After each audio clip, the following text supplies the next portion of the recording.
helpful by touching that anemone.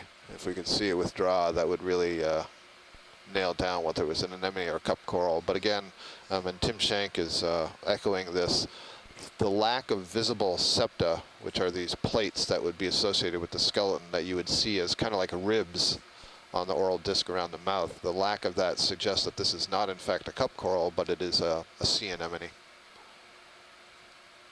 Okay, Jeff, hold that on. Also, the width of those tentacles and the length of the tentacles strikes me as an anemone. You're drifting back. Okay, yeah. Not really in a great setup here. That's good, pilot. Let's have a look at some of the other things that are around here. Thank you. Thanks, video. Scan along this outcrop.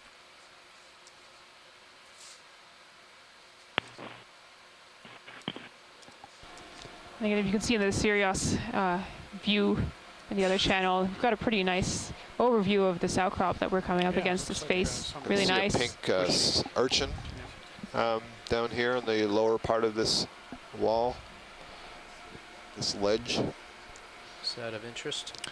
Yeah, let's have a zoom on that. We haven't seen that yet. I stole your camera. Okay.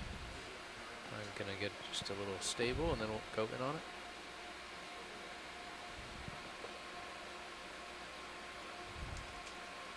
Okay, video. I'll let it drift in.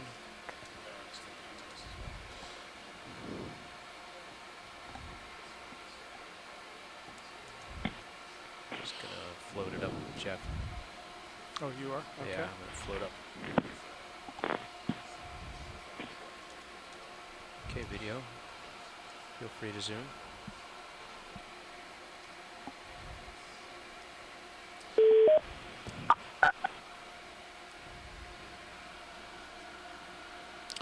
Very nice. So this is a sea urchin. A sea urchin is an echinoderm related to sea stars or starfish and brittle stars and sea cucumbers. And you can actually see really nicely here the spines, which are movable. They can control the direction the spines are pointing, but all those little flexible things are tube feet.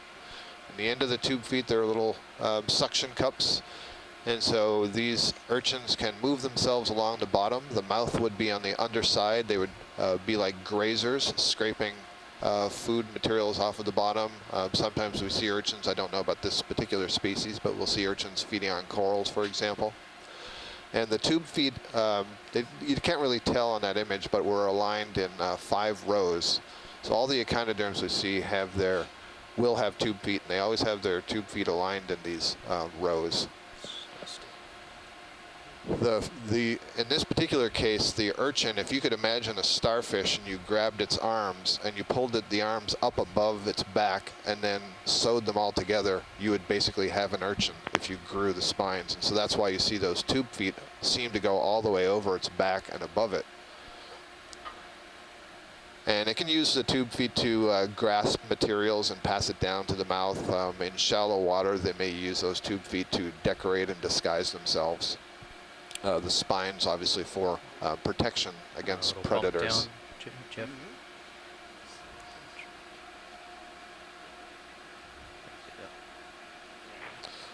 Bob Carney from Louisiana State University suggests that this urchin is in the genus Echinus.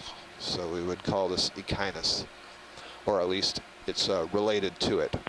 Thanks for joining us, Bob.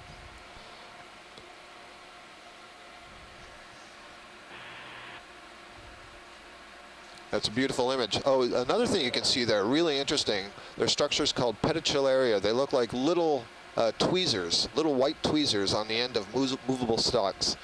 And they can operate almost like little jaws, and they can nip things that are coming to bite at them.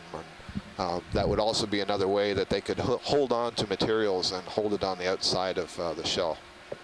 So pretty complicated little animal for something that just looks like a pin cushion. The little bubble that you're seeing in the top center there is where the intestine releases, so that's basically the anus right there. So it's got a very long digestive tract. If you were to see one of these on the beach, you may have seen the shell. You break it open, it always appears hollow, but actually what's coiled up inside there is this very long intestine. It essentially doesn't have a stomach. There's no swollen part that's a stomach. Instead, it's a very long tube all curled up back and forth. And then inside the walls, attached to the walls, would be the gonads, which are treated as a delicacy, urchin roe in some places, but not that I'm aware of in any of these deep sea urchins. Thanks, that's a great close-up. We can move on when video is ready. I'm ready when you are, video. Very nice. Watch lead, Nav. Nav, this is watch lead.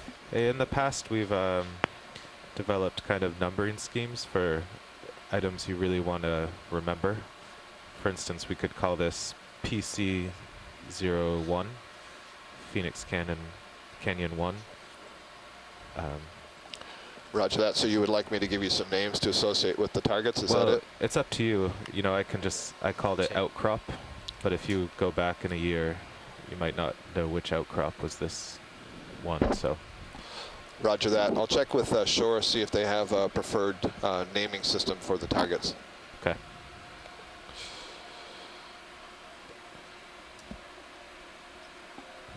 I'm going to sidle on over as I, Okay. and then we can come up together. I'll follow. I'll give you your camera back. I got it actually You already. did, didn't you? Man, it was sneaky, I took it.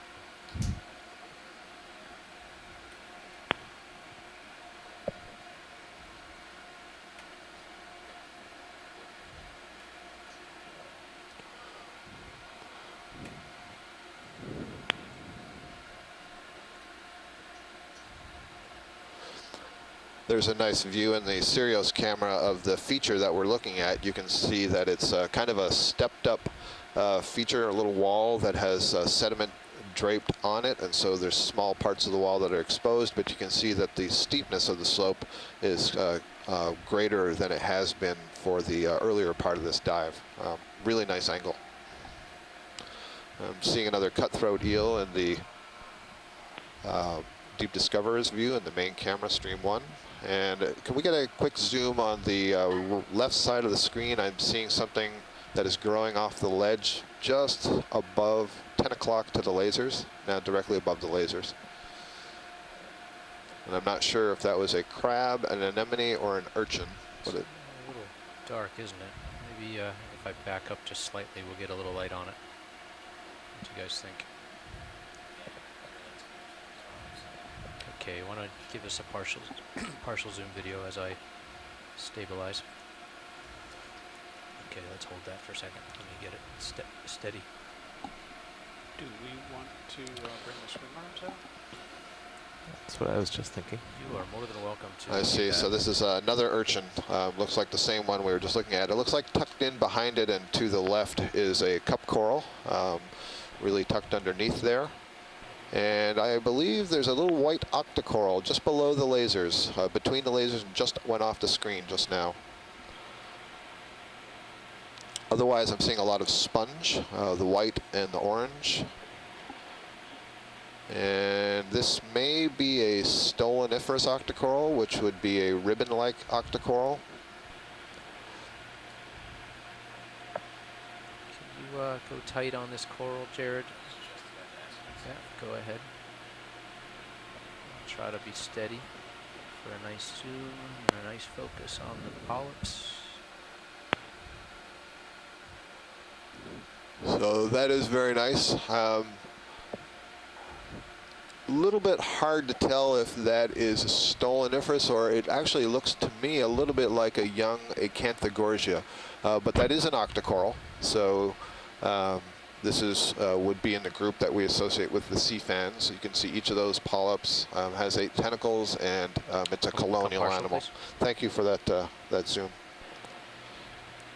Stabilized. Nav, this is watch lead. Go ahead, watch lead. Did you tell me that first one was called outcrop? Perhaps we could call it from here on out. If we get to other outcrops, outcrop is okay. We'll just do outcrop 1, 2, 3, 4. But the first one will just be outcrop. So the next one will be outcrop 2. Okay. So we'll have a different. You don't want a standard numbering. You just want to kind of call each thing as we see it.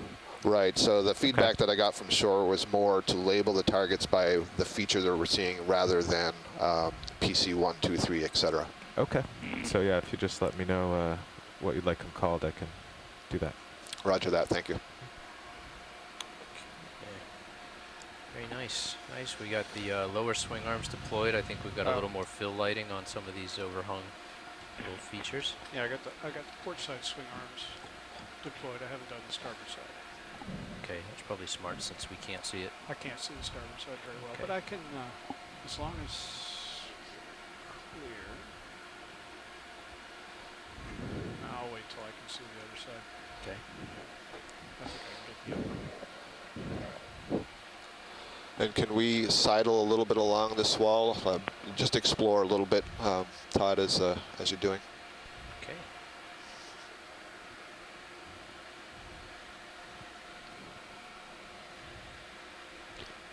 So as we move along this wall, I just Go remind back you that full wide. we started at our dive off Thanks. at a depth of about 1,170 meters, and we've come up about 60 meters to get up here. And so our plan was to start on a flat sandy bottom and then come towards this wall that we predicted would have slopes of about 45 degrees, and it does look like with the steps, it's actually quite a steep slope.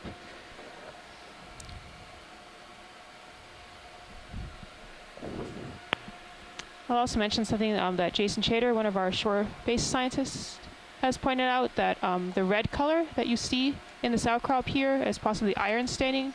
That is, as water with large amounts of iron moves through sedimentary rocks, it can drop that iron off. Iron is red, so it stains those layers red. And that's why we're seeing this color difference between the sediment that's dumped on top of the outcrop and the actual rock that's in the outcrop, those layers. The fish here coming in on the left screen.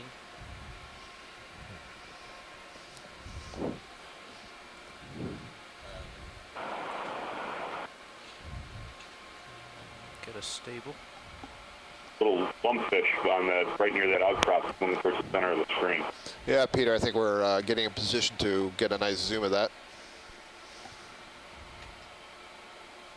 Did you say lumpfish or lungfish? Actually, it looks like Catunculus is the genus. Oh, that's an interesting looking fella. Could you, could somebody type the name of that into the event log, please? Yeah, roger that.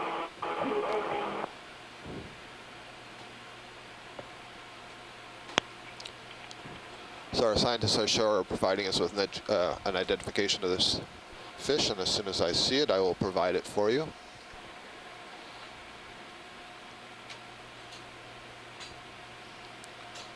Rather interesting shape. It looks almost kind of gelatinous, like you can see. It's got this wrinkly surface to it.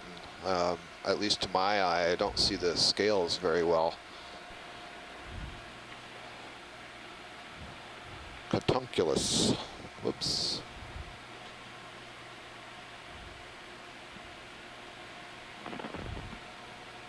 Do you have the starboard swing arm stowed right now, co-pilot? Because I have the starboard side of the vehicle. Starboard swing arms are deployed. You might want to bring that up most of the way right now, because I do have the starboard side of the vehicle a little more. Okay. Can you look at it with pilot cam? It's, you can see it over here on the right. Okay, copy that. Is that okay? Yeah, that's okay. Just as long as I'm sort of skewed over toward the. Sure. Do you need the lasers on this to get a sense of the size, or do you have a good I just had sense of the size? Strange Yeah. thing happened over here. The HPU disabled itself. So on the rock just behind this fish's head to the left are a whole lot of very small, what look to me like anemones. Very strange. I can't tell. There's also a very small snail. You can see its siphon extended. Pardon me. Pardon me. Just had a cutthroat eel come in with this fish. So the fish genus apparently is Catunculus. I'm not sure if there is a common name. Can we have the, Yeah, we have the the lasers lasers are on. The lasers are on, Peter. You'll see them in just a moment. They're just below the fish. So altogether, this fish is maybe 25 centimeters or so, I'm guessing.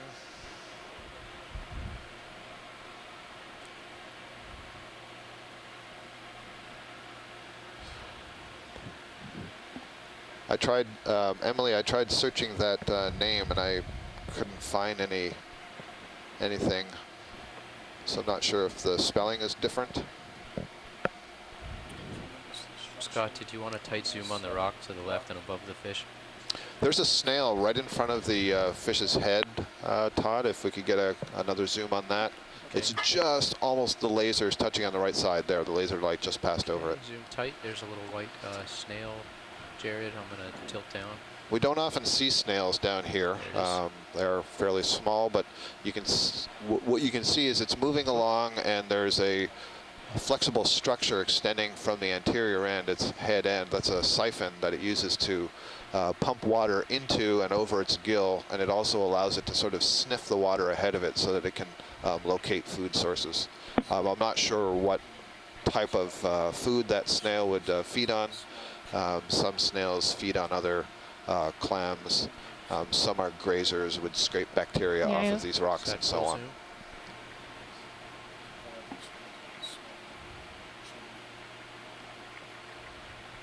Small little, good, and you have a good eye, Scott. I didn't even see that. I believe Roland saw that first. No one should be surprised by that. Pointed it out to me. So thank you, Roland. That's very nice. Are we ready to keep sidling? Yes, we are. Nice video. Thank you. So here we go. Catunculus is in the group of fish, the fatheads. And the genus name Catunculus for that fish translates from the Greek as a diminutive fish, a small fish.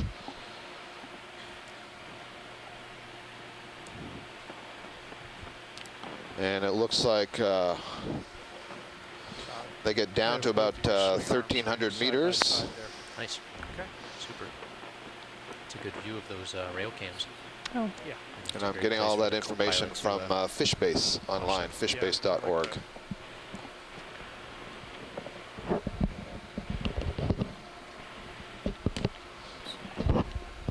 That's a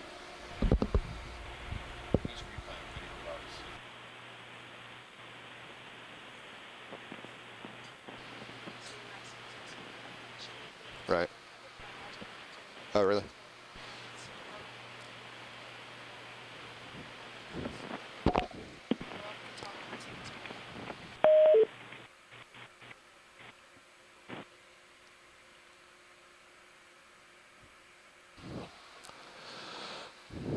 I'm assuming that that large opening that we're seeing is some sort of erosion pit, maybe from an existing burrow. I don't think that's a biological sort of pit. Yeah, I guess it's possible that we could have had an area where there was a lot of burrowing that then collapsed, and that sediment that used to be in there that was broken apart was carried away by currents. It's a little hard to tell how far in that cave goes. It's pretty interesting there. Do you want to try to get in there, Jared? Yeah. Let's take a look a little video. closer. See if anyone's hiding in there.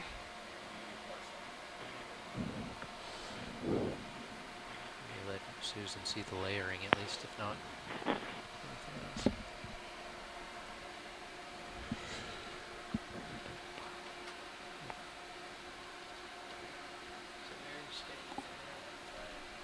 Good. Sure. Yeah, that'd be great. It's a little dark. Oh, there we go. Now we're seeing inside. Oh, that's interesting. Is that green in there? Look at the green. That's yeah, kind of unusual. Yeah. It's not a color you see too often in the deep sea, certainly not biological, would be associated with light, but I see it looks like several serpulid polychaetes. These are the worms that build these calcareous tubes. There may be some bivalves in there. There's some hydrozoans that are growing from the wall. Hydrozoans would be these small colonial cnidarians that are related to the common hydra that you see in your classroom. There's a little amphipod that's swimming up from the bottom. An amphipod is a small crustacean. There's also some pretty clear iron staining in there. You can see again the distinct difference between the lighter layers and those darker red, deep red layers. And it's a little hard to tell. It almost looks like organisms are preferentially sitting on the red layers, but it's a little hard to see.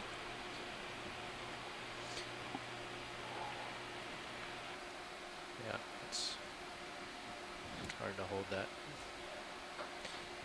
Nice job, Jared. All right, sidle along. Yeah. Thank you for that close-up. So maybe something else to point out on the geologic side here is that we are actually seeing a little bit of a dip. So the ROV is not pitching forward too much right now, and it looks like these sedimentary layers are actually all together sort of tilted forward, so towards us, towards the seaward side. And that's possibly that whole area was tipped, or they were deposited on a slight angle. But it's not a huge angle, but definitely dipped a little bit.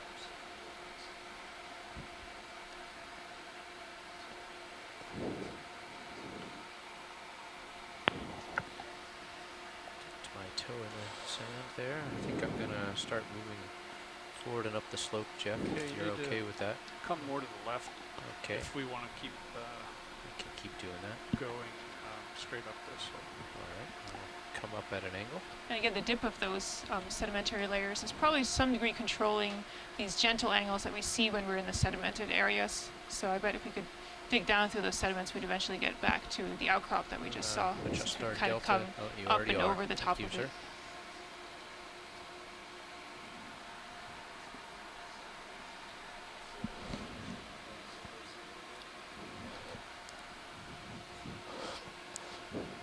Randy Singer, one of our scientists on shore, tells me that there are 3 species of Catunculus, that fathead fish that we were just looking at earlier, that are known from the Atlantic. Can we get a zoom on this branching structure on the left as we approach? Jared, you want to take partial as I rock it into the center of the screen? Okay. Is that outcrop going to tag our swing arm, or is it flatter than it looks from there? Sonar says you've got something right here.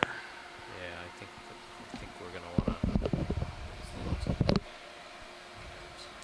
to. It does look plant-like. I'm wondering, though, if it's Stoliniferous black coral that's seen better days and is tipped over and has sediment on its back. But no, that is brown algae, I believe. Yeah, that looks like brown algae that must have drifted down the canyon from shallow water and has been deposited here. Certainly what that is. Thank you. That's enough of a zoom for that. Okay, go wide, and I think Susan is going to be pretty excited by what we're about to see in the what we're looking at in the Sirius HD is pretty cool. Oh, yeah. Okay, I am basically pointed perpendicular to the cliff, so this will be our direction. Where are you getting that report?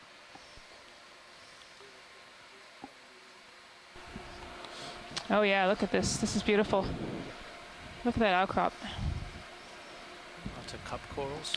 There's also a very nice view of this outcrop in the Sirius camera. You can see the extent. It's taller than Sirius. Sirius is what, about 10 feet tall? Taller than D2. 8 feet tall? Taller than D2. I'm sorry, I'm saying Sirius, I apologize. D2 is approximately 8 feet tall, and so yeah, the wall is extending some distance above that.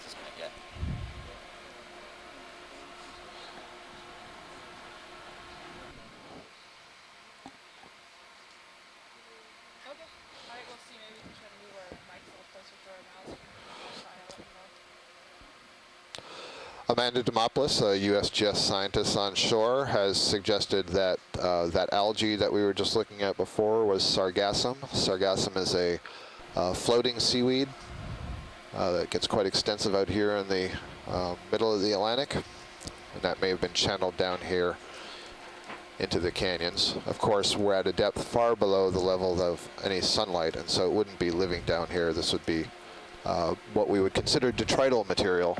Material that's basically dead and will be consumed by scavenging organisms. A lot of sponges on this layered feature. I can see some of the orange anemones, but not too much else, and I'm not sure if that's saying something about the stability of this wall, or if it's saying something about the rate of sedimentation. So for example, there's no large sea fans that are growing off of this wall. In fact, I'm not even seeing any cup corals at this moment. And on some of the earlier outcrops that we saw that appeared to be lying flat on the bottom, you did see some cup corals tucked underneath some of the nooks and crannies, but I'm not seeing that right now in this view. Yeah, it's interesting. I mean, looking at the base of that cliff, I wasn't seeing a ton of rubble, but it's possible that this is eroding pretty easily and that, yeah, nothing can really hang on to it. But I wasn't seeing evidence that that was actively or frequently sort of cascading down the slope. There may be a fan, though, up here at the top of this feature, as the wall sort of curves onto the lower, onto the flatter part. This is a place where currents can sort of accelerate over that curvature, and it's often a place where you do see suspension feeding organisms growing, sessile organisms. So it looks like we have a pretty good size fan coral here right next to one of these orange anemones. From a distance, this looks to me like a Canthogorgia. Go ahead. Yeah, I think that's an octopus back in the distance. Shall we look at the coral while it's... Yes, please have a zoom on that coral. We'll verify its identity. Okay, go ahead. And as we zoom in, I'll also just point out that there is sort of differential erosion of these layers. Jason Chater has pointed that out. So there's some that stick out a little further and some that are a little closer in, but they all seem to have the same kinds of materials, the same lithology, so sand, silt. So it's a very nice view. This is very definitely an Octa Coral. We can very clearly see the 8 pinnate tentacles. Not certain on what the genus is, but a Canthogorgia is a good bet. Acanthogorgia, acantho is referring to a spiny nature, and these polyps are fairly tall and have microsclerites that are microskeletal elements that stick out and give it this spiny appearance when the tentacles are retracted. Thank you. Oh, we see a crab there. Is this a red crab on the lower right side? Oh yeah, there, it's hanging on. Yep. Is that possibly a Chasion crab? It's interesting that I see that one coral colony, but I don't see many others. Feel free to zoom on crab. I think I need to bring more light down from the... I see that Brad Stevens and students are still online. Perhaps they can help us identify this crab. Did you just do that? Whatever you did. Looks good. I see it looks like it has 3 prominent spines on the carapace on either side. I don't think I have that upper swing arm, that right side swing arm doing the right thing.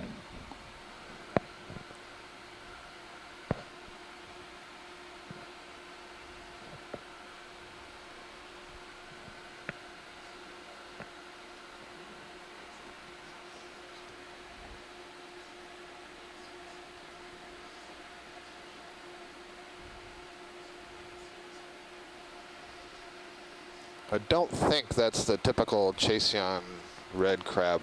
Okay. The spination looks different. I'm drifting off. You can come out. Thank you for that. We'll have some good images from that Shoreside can use. And as you can see, there's quite a few larger caves in there. And Yeah. it'll be really interesting to get into some of those caves and see how far back they go, but unfortunately that's not possible for us. Again, to Shoreside, if you have a look at the Sirios feed, you see this feature really nicely. It's got a lot of curvature to it, and we're sidling around it, moving towards the left. The heading of D2 right now is 148, to give you some perspective on the way we're looking. So we're sort of looking back up the canyon. And we're going to check out, see if in the background here, the upper left, there's something white that may be an octopus. Or it may just be a, yeah, I wonder if that's an octopus brooding eggs. I think its head may be down, and we can see its arms and the interbrachial web, the skin between the arms, are up against the rock. And I suspect the head is downwards. So Mike Vecchione is much more of an expert on this, but I recall from last year we saw this sort of thing going on, and essentially it was a female octopus who was guarding her eggs that she had laid on the hard substrate. Octopus and squid lay their eggs in batches, often attached to some surface, and the eggs will hatch out live young later on. We want to secure the lasers so I don't accidentally shine it. Oh, it looks like there's an interesting sort of bowl feature right down at the base of that cliff. Not quite sure what's causing that neat curvature there, almost like something was sitting there. Yeah. Really interesting. Yeah, that octopus. Wow. It's a pretty good size octopus. I'm going to park it so we get a real good shot of it. Okay, start to zoom, please. Wow. Yeah, this is a way better view of an octopus than I've ever gotten at an aquarium. They're always hiding. See the two bulbous eyes there in the front. And I'm not sure that Mike is online right now, unfortunately, but what I'm being brought to mind is the genus name Granulodon. And I may have just butchered that name and made it up, but that's what my neurons are firing at this moment. You can see the suckers are quite large. Looks like they're paired along each of the arms. And I'm not sure if it has a sort of a warty appearance or if those are rings that are on the body of the octopus. If they're rings, very nice, beautiful view. Oh. Then those would be, could possibly be controlled, the appearance of them, by the pigment cells, which actually have muscle associated with them, so that the pigment cells can be essentially open and closed to expand the amount of pigment that you're seeing. So these organisms can essentially change their pattern and their color.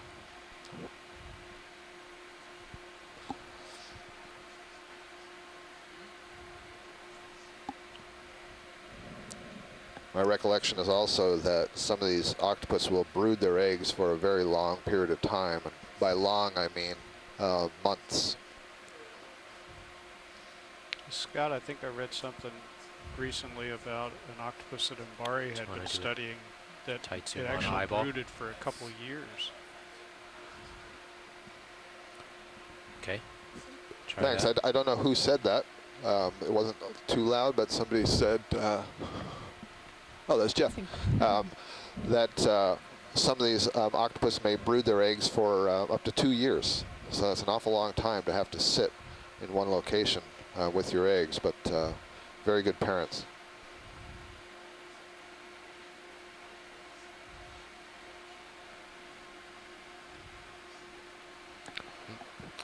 Well, we've just had one of our scientists from Stockton College, Tara Harmer-Luke, write in that her undergraduate class in the biology and marine science program is tuning into our feed right now. So partial, welcome you guys. You tuned in at a good time to see this rather spectacular view of this octopus that is tucked under a ledge here on a wall feature. This is essentially the first wall feature that we've encountered on today's dive. We're at a depth of about 1,100 meters, so 1.1 kilometers. Okay. The temperature in the water column here is 4.5 degrees Celsius, so it's fairly chilly. You can also see that there's a pink sea urchin off to the left there. We had a close-up view of that before. It was quite pretty. There's another urchin there. These are presumably grazing the substrate for bacteria, perhaps other things that it can encounter. Just a short time ago, we saw a fan coral called Acanthogorgia. One of the few fan corals that we've seen. Just drifting into view here now is a ctenophore. And this looks like a burrowed ctenophore. So a ctenophore is a gelatinous swimming organism. It swims using rows of cilia. So unlike jellyfish, which pulse the bell using muscular motions to create a jet, a ctenophore instead has these rows of cilia that beat, kind of like small paddles. And so they're considered to be the largest animal that still uses the cilia for locomotion. And I'm certain we'll see more of those as we progress through our different dives. You have to be in the right position to be able to get a nice close-up on those because they move fairly quickly. All right, so we're going to continue moving up the slope here. We're moving up the south wall of Phoenix Canyon. We set down in the center of the canyon on a relatively flat, muddy, sandy bottom at about, what was it, 1,174 meters. And we are currently just past the 1,100 meter mark, so we're at about 1,098 meters depth. Much of the dive has been this sort of sedimented, muddy slope with occasional look like blocks of rock that have tumbled off a wall. But just recently we got to this feature, which appears to be, I would say, the wall of the canyon with sediment draped around it. Yeah, I agree with that. Definitely looks in situ, and the sediment's kind of sliding down the side. It's also quite stepped, which is interesting. So we've kind of come up over the first major step here. We're moving up onto a sandier top. Looks like there's another wall sort of ahead of us. We'll see when we get there. If possible, can we get a close-up of this fish as you pass by? Hey, did the last watch discuss a bailout plan? Is that what you're looking at? Looks like another flounder. Copy that. Certainly flatfish. Yep, you can see the black and white fin. I'm learning, so this would be a witch flounder. Thank you. That's good for science if video is good. Your call, Jared, when we're done, once we get a good image. So just as an update for those, there's apparently a skate to the right of the flounder as well. I didn't notice that.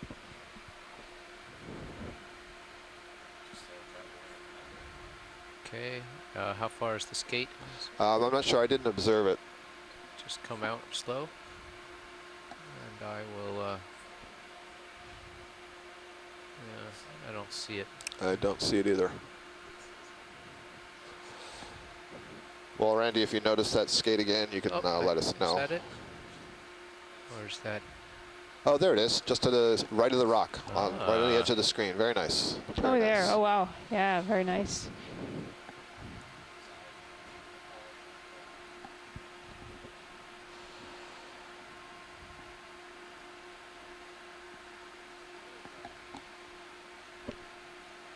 And it's hard to tell, but it looks here almost, I'm not seeing as clear layering. The sort of block to the right of the skate looks like it is a block that's sort of fallen down, and the layering sort of perpendicular to what we're seeing in the outcrop. That's interesting. This area looks a little more modified, possibly. Bathiraja would be the genus name. Bathi translates to deep, and Raja is the Latin name that they use for the group of fish that includes the skates. So this is Bathiraja. We don't know what species it is. This is a really nice view that we're getting. Sorry. I tried to get you the super eyeball shot. There we are.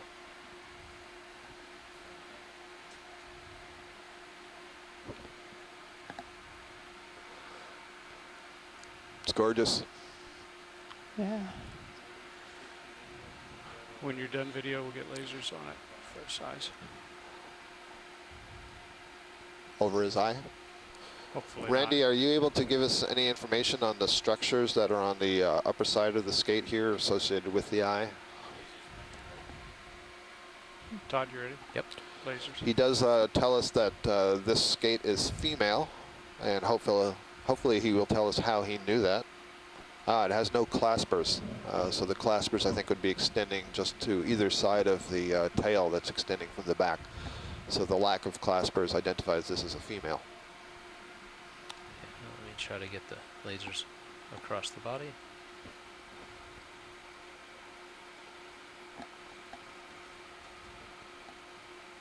And maybe after we get in on the fish, if we could take a look at that wall right behind it. It looks like there could be some interesting fractures in it.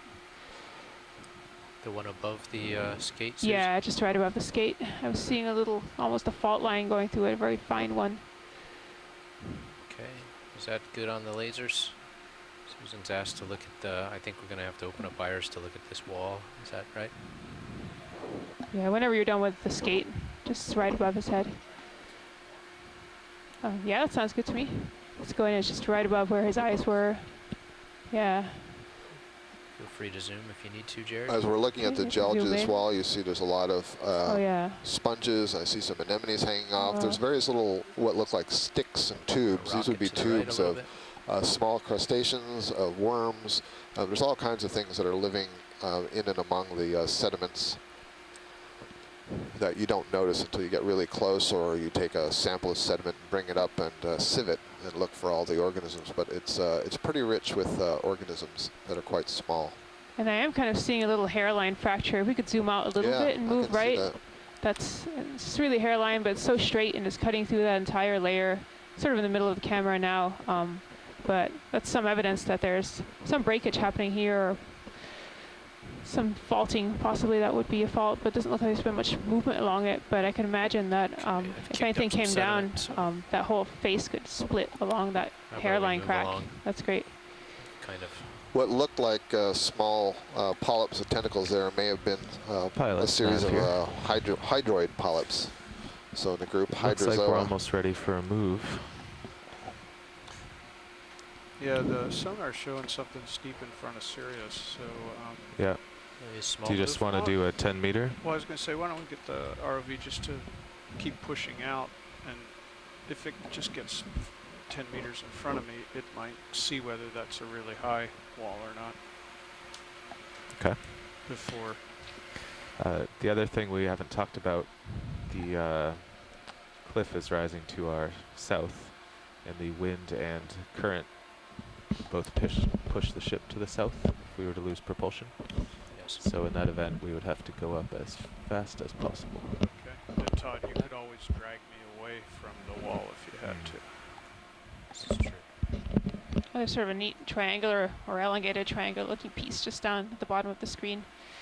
Yeah, it looks like another fragment that's fallen off, but those straight edges, maybe that was broken along a little fault line.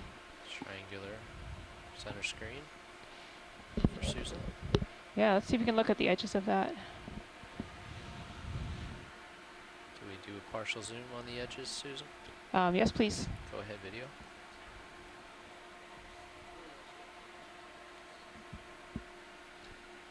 All right. Yeah, it looks again like one of those pieces that we saw right at the beginning when we came down onto the sandy sea floor, and we saw these sharp edges, and it does look like a block that's come off of the outcrop higher above. Is it a polychaete worm? Center screen, just left of center. Tight zoom right now while it's stable. Oh, that's interesting. So Scott has stepped out briefly and will be back in a little bit. That looks. Tim Shank is watching. Probably yeah, I'd say I'm not a biology specialist, but a chitin possibly. I'm not sure. I didn't get very far. I saw this on the screen in the next room. That looked like a chitin to me. That would be rather interesting. It's either a chitin or an isopod, but I think it's a chitin. A chitin is a type of gastropod. It's related to the, excuse me, it's a type of mollusk related to the snails. Partial, Jared. They are very common in the rocky intertidal zone. And yeah, we also had a little snail in there. Oh, okay, there was a snail. I didn't notice the snail. I was so focused on the chitin.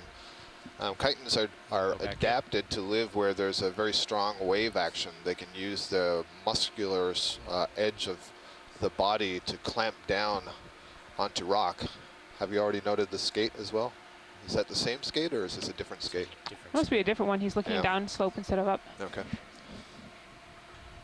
All right. Interesting. Now I really will go to lunch.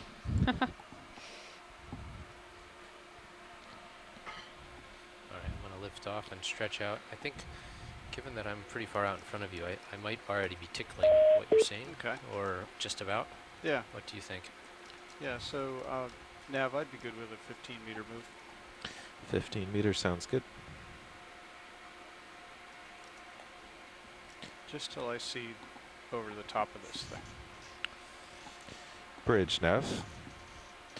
Could I have a move 15 meters, 15 meters, bearing 200 at 0.1 knots. Well, that's neat what we see on the screen right now. Do you see there's some fractures that are coming down and cutting through the layers? 15. And then off to the right. Yeah. Yes. We can come around the corner of that fracture and look behind it. Maybe there's possibly something hiding. Yeah, that's nice. It's just evidence that there's sort of more tectonic failure along here. That is fractures that are running through the entire rock instead of this sort of slow slumping and creeping and bioturbation. So it's just another method that the geology here is being modified. Oh, there we go. Have another urchin up there. Just kind of following that feature.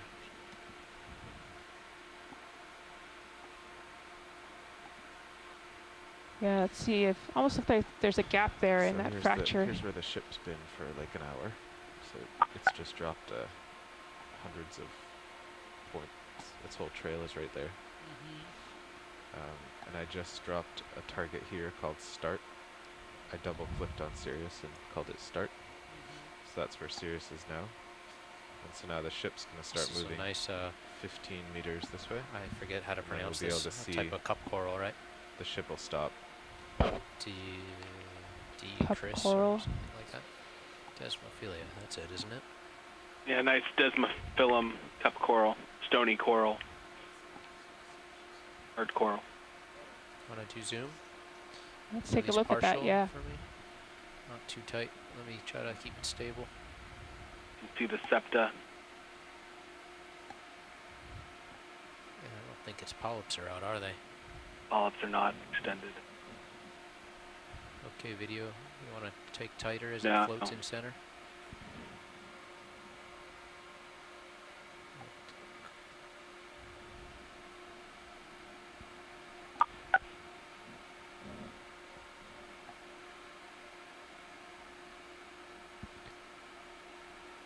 Very interesting. And just from all of the material that we see in the water and the filaments sort of hanging off the wall to the left there, seems like there's not much of a current here. This could be a little protected area and possibly preferential for organisms to attach into this area because they're less likely to get carried off by the current.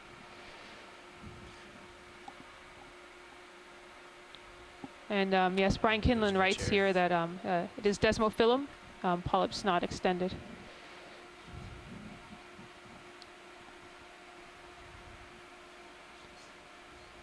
There's Very a nice. Yellow. Oh wow, now you can see that. Oh, beautiful. Look at that face on the side, that perfect slope. And then as we've come around the corner, there's much more activity right here. This whole slope is sort of breaking apart, but you can definitely see the fracture where possibly there's a little landslide that just carried tons of material down and lots of organisms hiding on the backside of this face. That's sea star up there. See what's to be another, certainly an Octa Coral, C-fan type, and Jared, do we want to best guess would probably be Acanthogorgia. of the yellow coral? Okay, go ahead and partial as it floats in center. You can take it. Quick snap zoom maybe on that. Take it, take it. I'm gonna keep drifting it. There is a snail-looking associate, I think. Oh, you got is that a snail in there? Or an egg case?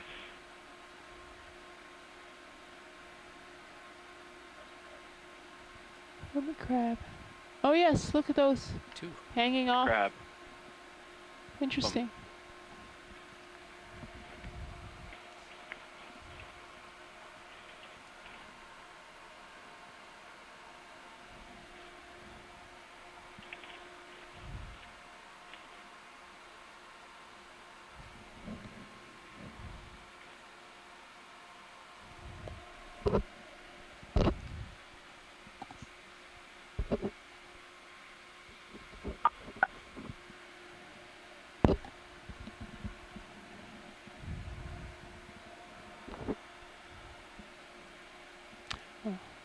Oh, you can see nicely that hermit crab hanging on there, its shell and coming out of the shell.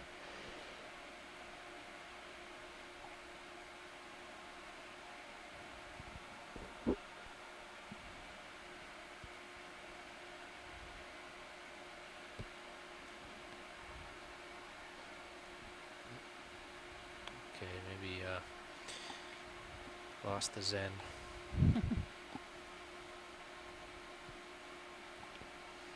There's a bit of current coming at me along this feature. Oh, there looks to be another crab. Do you see off to the right of the screen, right up against the wall? Let's see if we can zoom in on him. And Yeah, then that's Todd, Sea it might Star. be time to start up this feature, please. Okay, copy. Take partial zoom on the crab as will Okay. Jared. Red crab. It's ready to do battle. Ah. Yeah, let's get a shot. This is great. Okay, the ship is stopped and looks like Sirius has moved about 15 meters. Copy that. Where the ship is stopping. I see.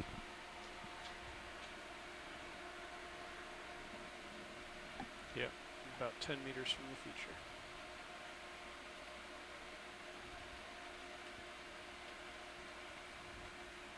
Go ahead, Bridge. Copy that. Okay, guys, I need to march up this wall if you want to. I'm going to let that float off screen, Jared, okay? I'm just going to rise up. Are our upper swing arms clear? Yes, sir. Starboard one looks a little close. So we're going to keep moving up this wall. We're at a depth of about 1,095 Oh, it was meters touching. right now. So we've, from our starting spot Sorry, down Todd. on, oh wow. Just had, Swing arm was a little I believe, a piece of coral fall off here. close. That Should was we, an overhang. should we Interesting, move yeah. back 5 meters just to give more room to explore?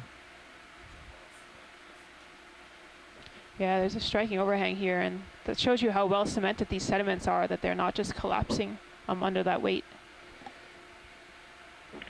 Still 10 meters back. Check the We've power seen page. some more So cup corals Good on growing under this overhang. Yank on any cable, did we? Thing we often see protected from some of the sediment raining down from above.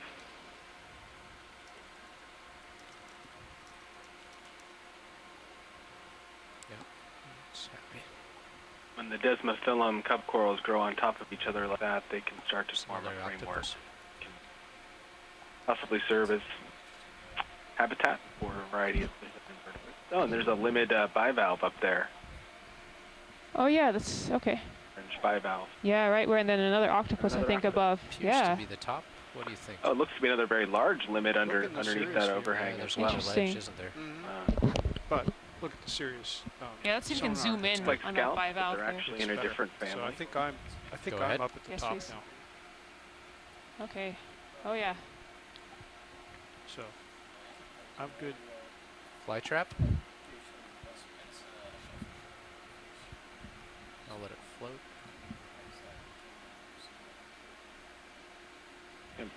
Large limid bivalve. A cesti is likely the genus. Tim and Ellie are going to tell us what it is.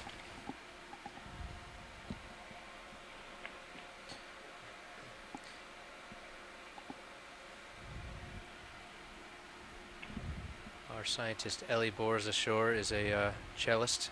I want her to know that D2 is now carrying a conductor's baton, aka sea poke, for sedimentation depth.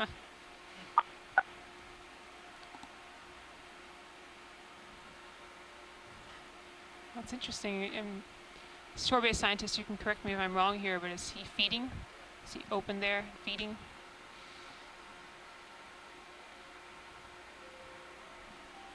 How's our upper swing arm? Are we okay?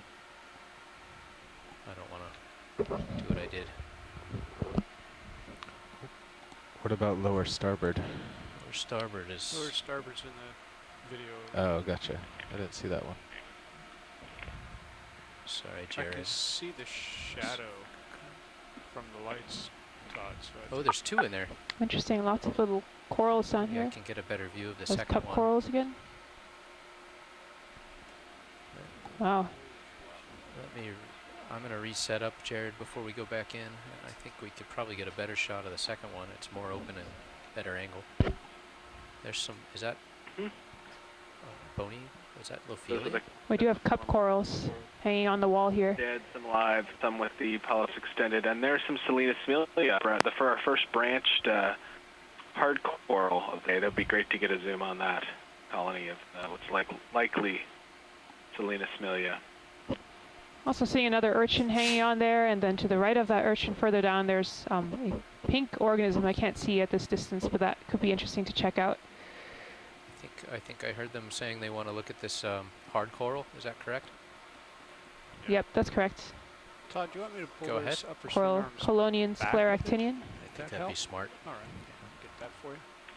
So it could be a star.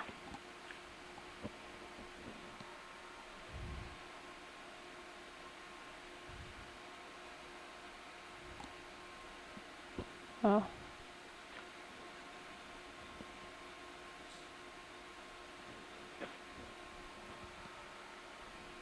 Great. Yeah, polyps extended. This is one of the classic framework-forming species. It forms habitat for fish and vertebrates.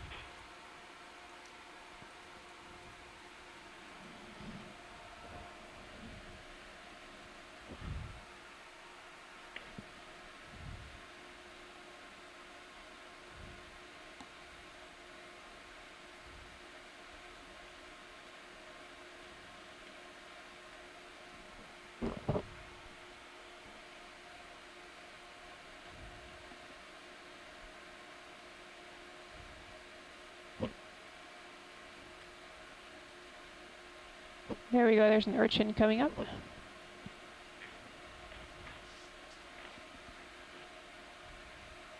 There's a fair bit of current going to the west. And I think that just off to the right of that coral there's another bivalve kind of hiding in the crack, and then there is a giant sea star off to the right there. Seeing some different colors on the different cup corals. We're wondering if any of our shoreside scientists can do a little description of the different colors of cup coral we're seeing here.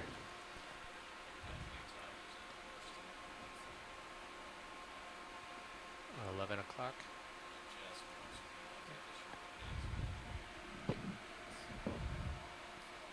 That. Well, so some of the cup corals you're seeing are dead, mostly dead, and some are alive. The ones that are whiter are likely dead. I'm ready. Or on their way there. And the ones that have the more peach color are alive, Desmophilum. I'm going to tip up a little. Oh, there's another crab hiding up there.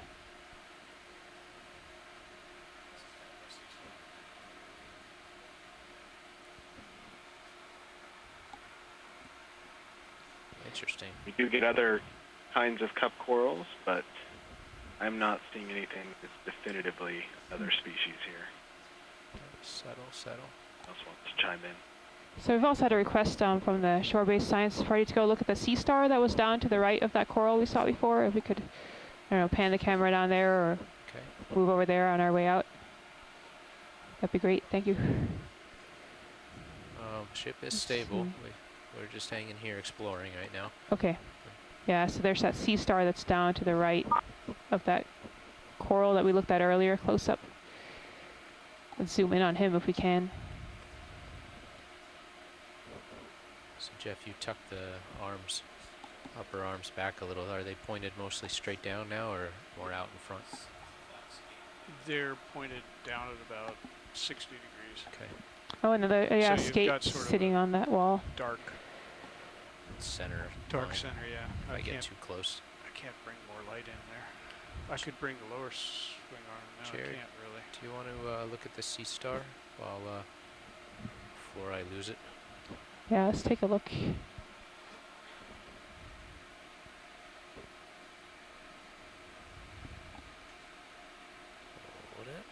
it. No, I'm talking to myself.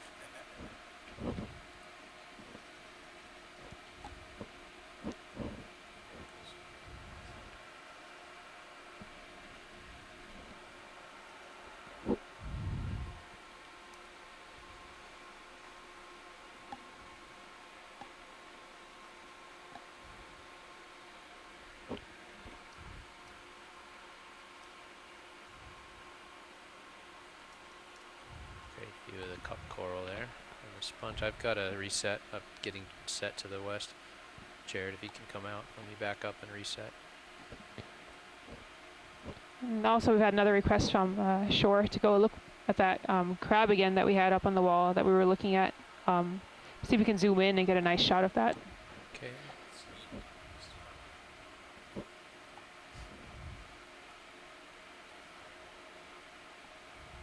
It's really striking how much life there is here. I mean, we started out on that sandy bottom, not too much going on, potentially lots hiding in the sand, but we weren't seeing too much. And we Hello, this is Chris Ma at the Smithsonian.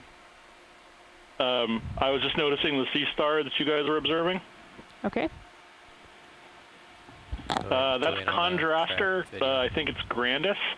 I'm not sure exactly what it's doing, but it could be feeding on any number of the epizoic animals that are on the cliff face. It's a very strange animal because the body is kind of got the texture of a pumpkin. It's not very well known. We've been seeing a lot of these on the Okeanos cruises, and there are a lot better imagery of these things than we've ever seen because the specimens are really badly preserved when they come up. The other interesting thing that I thought I would point out is that pink sea urchin you're seeing is Echinus, and some of the observations from prior Okeanos dives have shown Echinus feeding on Octa Corals, perched up in the branches, and there have been close-ups of it feeding on the polyps. So it's the sea urchin that you're seeing here is close to this Lophilia or whatever coral is. So that could be very interesting.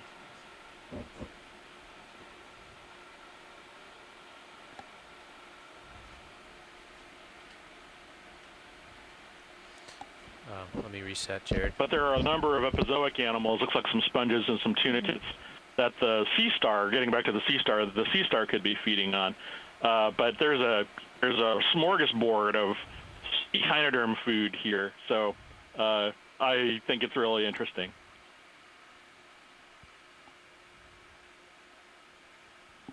Is there still interest ashore from getting more shots of this? Sure. Thanks again. Crab. Great, Enjoying thanks. the cruise so far.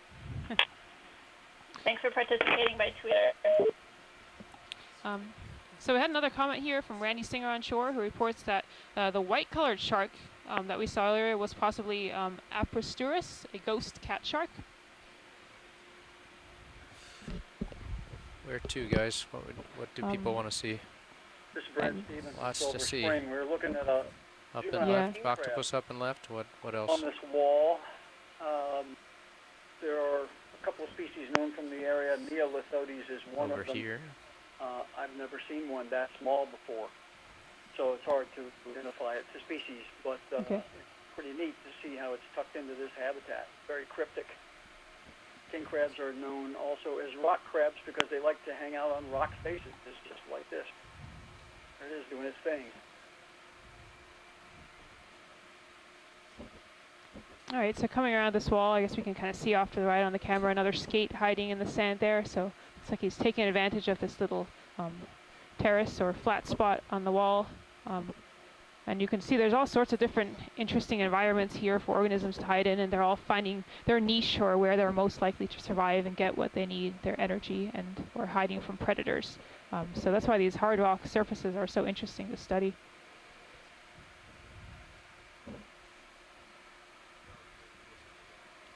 One might think of it as a hard rock cafe. The only submarine hard rock cafe in the world is in American waters. Hi all, Scott is back here with you, and as I walked in I noticed just off screen to the left it looked like a branching coral that looked to me like a Lophilia, and I'm not sure if anybody got a close-up of that while I was gone, but if not, that would be a useful thing to get a photo of. I'll try to review here, maybe you already saw it. Scott, were you referring to the yellow-colored branching coral or the hard coral, the whitish color? It was sort of like a light browny color, hard coral. That's what we see at the base there now is a Serianthid tube anemone. This is another cnidarian that is related to sea anemones, but is not in fact a sea anemone. It is in its own order, the Cerantheria. And what you can see is there's this long ring of tentacles around the outside of that oral ring. And if you were able to see it close enough around the mouth, there would be another set of much shorter tentacles. And below it, you see there's this tube or column. It's actually constructing this tube on its own. It has these specialized nida, the same sorts of cells that are fired to capture prey and sting. These guys have a special type that are folded up, and when they fire them, they're really sticky. They can bind up mucus and sand grains to build that tube. That tube may extend almost a meter into the bottom if the bottom is soft enough. So that's a ceranthid tube anemone. Oh, look at that octopus. He's really fit himself perfectly into that hole up there. That's interesting. Likely a her. Maybe we brooding did some eggs again. see the Stoliniferous while you were at lunch. Thank you, Brian. Okay, so pilot, we did already have a view of that stony coral, I'm told, from shore, so that's good. It's been noted. Okay.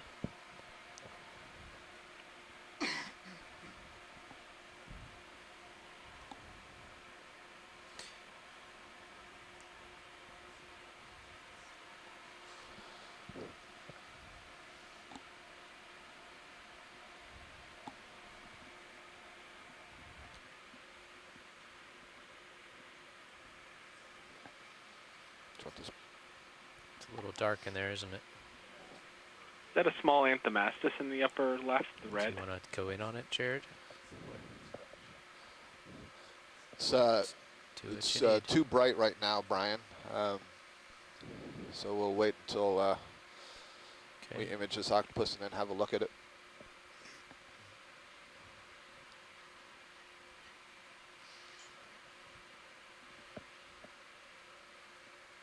So this to me looks like the same species of octopus that we imaged earlier. It has this sort of warty ring-like appearance. It has the large suckers on it. And it's essentially doing the same sort of thing, tucked away under an overhang there. And I suspect that perhaps it's brooding some eggs. Up, down, left, hey, right. well, there's a low. This is Mike Vecchione. Oh, Mike, great. I'm glad you're joining us. If we could, if we still have time to go back in. About the octopod that to the octopus? That's a Granoledone. It's I'll come back to it. distinct genus as the one that was recently published from the Pacific that broods its eggs for 4 years. So right. these things, when they're sitting on their eggs, can be sitting there for a very long time. And as far as I know, they don't eat while they're doing that. Thank you, Mike. I think I got most of that correct while you were gone. I may have slightly mispronounced the genus name. Can you say it one more time so I can get it down as a Granulonidae? Yeah, it's a Granoledone verrucosa. The other thing is I just checked the email, and Lisa Levin had sent me an email and asked me to point out that many of the fuzzy-looking things on the rocks are actually arborescent foraminifera. Okay. So I haven't been able to follow the narrative. I don't know if anybody had pointed that out or not. No, that's good to know. We saw one earlier that was of a size that I thought was a sponge. It was quite large, and I thought it was a branching sponge, but some of these smaller stick-like ones, then arborescent foraminifera. We'll keep that in mind. Thank you. Okay, well, I'm going to sign off again, but I just I wanted to make that comment about the octopods, too. Yeah, fantastic. Thank you. Please chime in again as we see some others. Okay. We're to watch lead.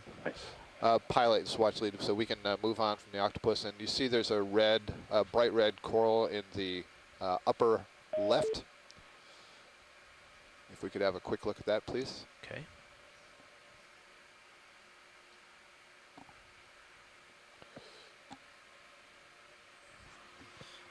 Josh. Hi, Todd. Tara, I'm sorry I missed the Brittle Star. Do you want me to bring up but I will keep my eyes out, and if we see it again, we'll point it out. Port and starboard I see Bob Carney's awful set Opium Museum here, so see. indeed there must have been a Brittle Star there where we're doing a zoom, and I was looking at something else. Okay, video. I think they want to look at this red coral.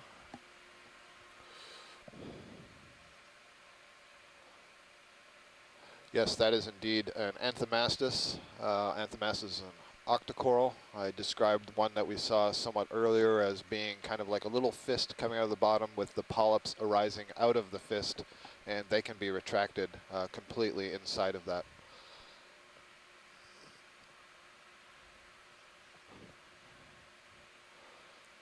And just above and to the right of that Anthomastus, that red Anthomastus coral, is a Brittle Star, an Ophioid Brittle Star, also known as a snake star. I'd just like to get a little view of after you've imaged that.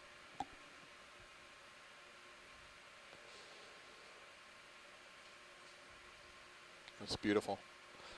You can clearly see the mouth on the inside, and on that polyp that's sticking out to the left there, you can see there's a little white or pinkish tube coming down the center inside the body. That's actually the pharynx, the throat, if you will. Got away from me. Opens up into the stomach.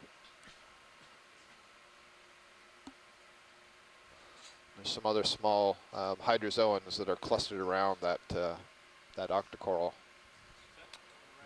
There's actually quite a lot of them on the substrate here. What else did Scott want to see? Something up yeah, to the so right? just come wide here. I think right in the area you're in, there should be a Brittle Star. Okay. Oh, there it is. So it's at the top of the ledge, almost where it gets flat. Okay. So this might be a Brittle Star. You'll hear the term Ophioroid mentioned a lot. So Ophioroidia is the class to which this echinoderm belongs. Brittle stars because the arms break relatively easily. They're also called snake stars sometimes because the arms are very flexible in the way they can sort of, they can actually lift that central disc off of the substrate and sort of speed along. This one has one of its arms broken off. So the mouth is oriented down towards the bottom, and it would be feeding on detrital particles, organic particles that have accumulated there in the mud. Once in a while, we'll see some others where you see these white arms sort of sticking out of burrows in the bottom. Those are also Brittle Stars where most of the body is sort of buried in the sediment. Thank you for that zoom. Okay, come wide, please. Now the following is noon test and ship's whistle and general alarm. All hands disregard. That's complete. Please get all further alarms. Okay, I'm just going to park it in autos and pass off for lunch relief.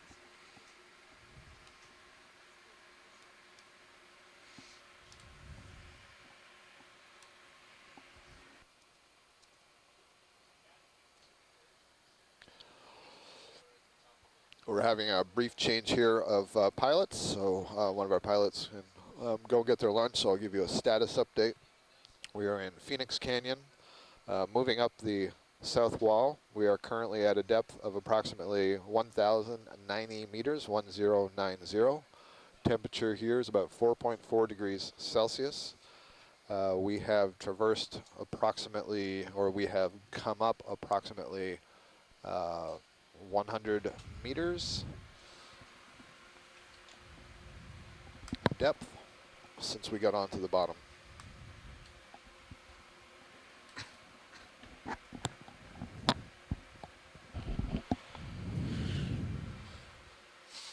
My name is Scott Frantz. I'm a biologist at the University of Louisiana Lafayette. With me, although she's right now having her lunch, is Susan Schnurr, a geologist from Oregon State University. And I'm here in the control room on board the NOAA ship Okeanos Explorer with a bunch of talented engineers who are operating and flying the ROV and operating the cameras to give you these fantastic close-ups and images. And we are surrounded elsewhere on the ship by a variety of other personnel who are responsible for maintaining the computers and the software, for driving the vessel, keeping it running. A variety of officers and engineers and oilers and deckhands, and about 40 of us all out here allowing us to get these images and do this exploration in this canyon. This is the first known exploration of Phoenix Canyon. So what you're seeing new here, we are also seeing for the first time. I see drifting in the water column here a couple of orange smudges, and if I recall correctly, I believe these are pseudo, I forget the name that was used, but it's a blend of ink and mucus, I think, from a squid. maybe Mike Vecchione or somebody could remind me of that. Tremendous, much higher abundance of cup corals underneath that ledge as well, and another smaller Salinas. Absolutely. So earlier in this dive, we were coming up a sedimented slope, and hang on just a second. Nav, can we drop a target at this position, and let's call it cup coral ledge, please.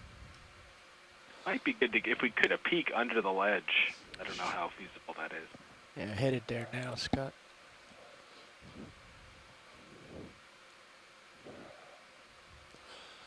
Yep, we're on our way to have a look under that ledge.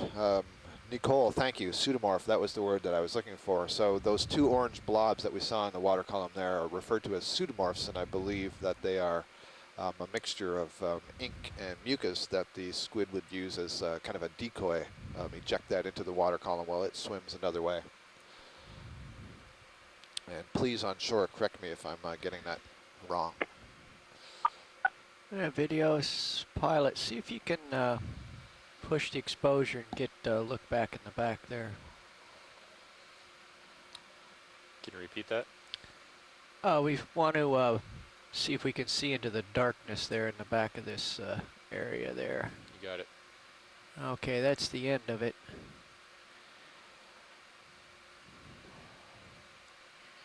Okay, I'm going to rise up and work the cup coral here.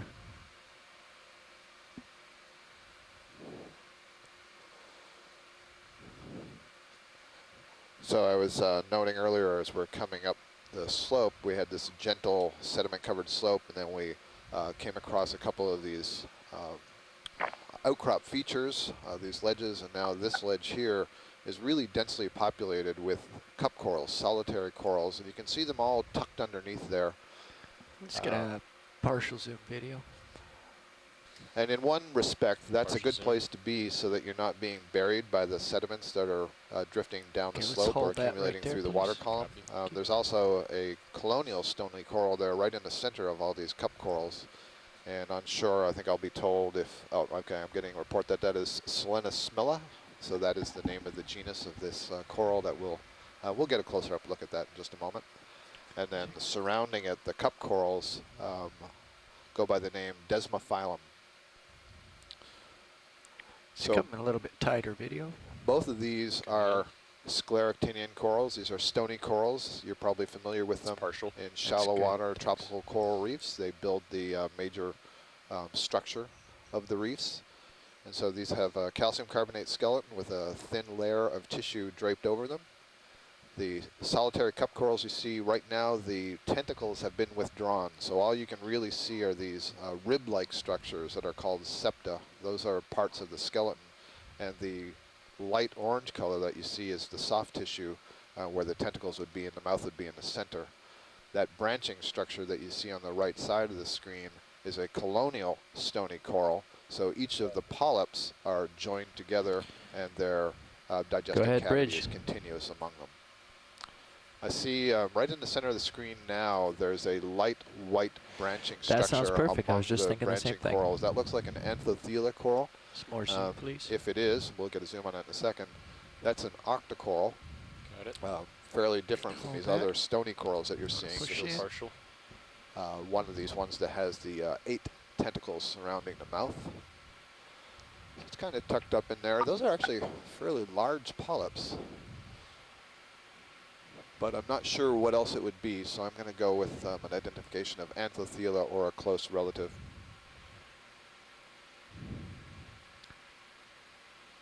Let's push in a little bit more. You got it. This is a really interesting spot. There's clearly enough currents that are moving underneath this ledge to provide food for all of these different corals that we see here. They're all essentially suspension feeders, so they're all grabbing particulates out of the water column. Or if not particulates, there'd be trapping small crustaceans, copepods, amphipods, shrimp, that kind of thing. You can also see some sponges tucked up in there. Sponges are also filter feeders. They'll just be using much smaller particulates, say bacterial size, that they can manage to channel through the canals that are That's about all you can do, Dave. moving all throughout the tissue of the body. So Okay, we're getting let's in closer pull to out that. halfway. There's a really nice view. You can clearly see the polyps. In fact, I could see inside those polyps there were eggs. So Okay, hold that. in that Anthopods coral. Looks to be, I don't know if that's a scallop or a Venus flytrap. Yeah, left on side the of left side there, it looks like a Yeah. scallop to me. Let me center it up here and we'll go for that.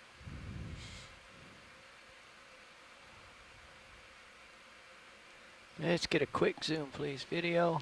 Zooming in. Hold right there. Partial. Yeah, that sure looks like a scallop to me. You can see, so this is a bivalve. It's a type of clam. Has two valves, and you can see the tissues created two openings. One would be an in-current opening where draw water in, filter its food out of the water, and then the other opening would be where the water is ejected. And you can see there are fine tentacles coming off around the edge. That's called the Mantle Edge, and those tentacles would be sensory in nature.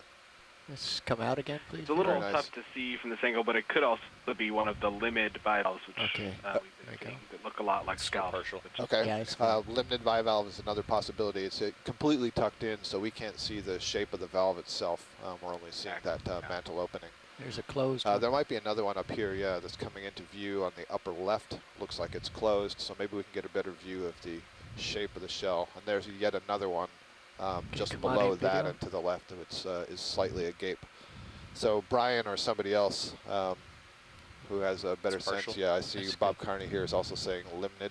So this would be a bivalve, a clam, basically.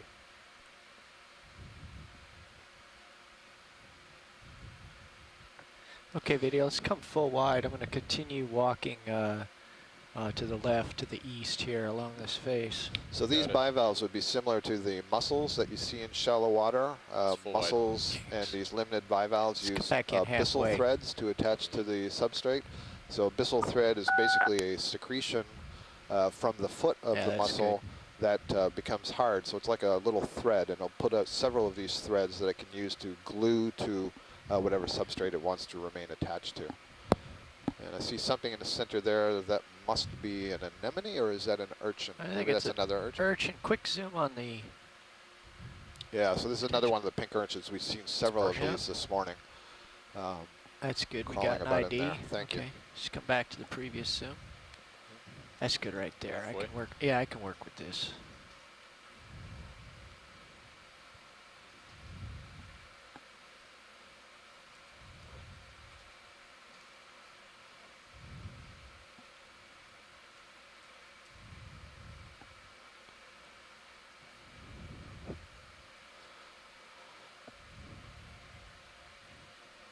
There's a lot of what look like stick-like objects draped down here. Perhaps these are the foraminifera that were referred to earlier, or there are other tubes of possibly amphipods. Looks like the cup corals are a little bit less dense at this end of the wall.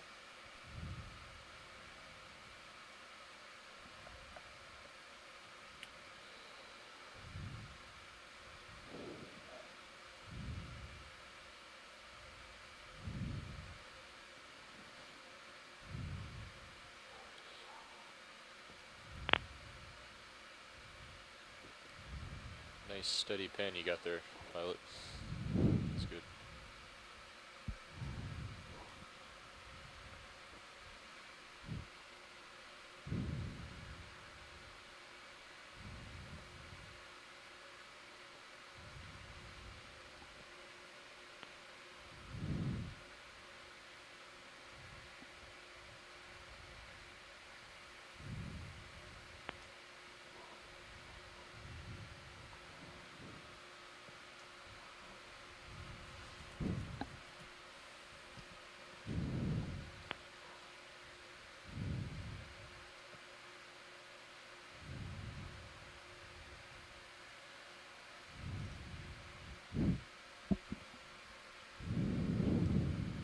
So you can really see that the cup corals are preferentially growing on the underside of these ledges. And it's an interesting question to know, are the larvae of these corals preferentially settling underneath those ledges, or is it just the ones that settle there are surviving? So there's basically a two-step process. One is getting to a location, settling, and then being able to survive there to an adult stage where you can reproduce yourself. Bob Carney suggests that all these strings that we're seeing coming off of the ledge are mucus strings being produced by the various organisms that are tucked away there on the wall.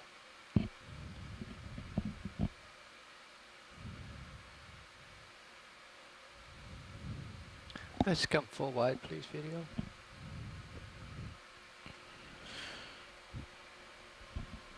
Full wide.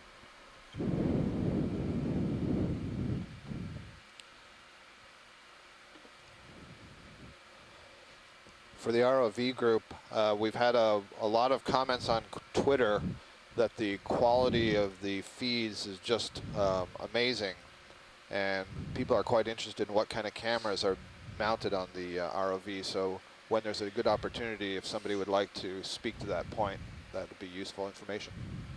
Yeah, sure, Scott. What we're using right now is an Ikegami HDL 45 3-chip HD camera with a Fujinon lens and pressure housing and optical correction by Insight Pacific.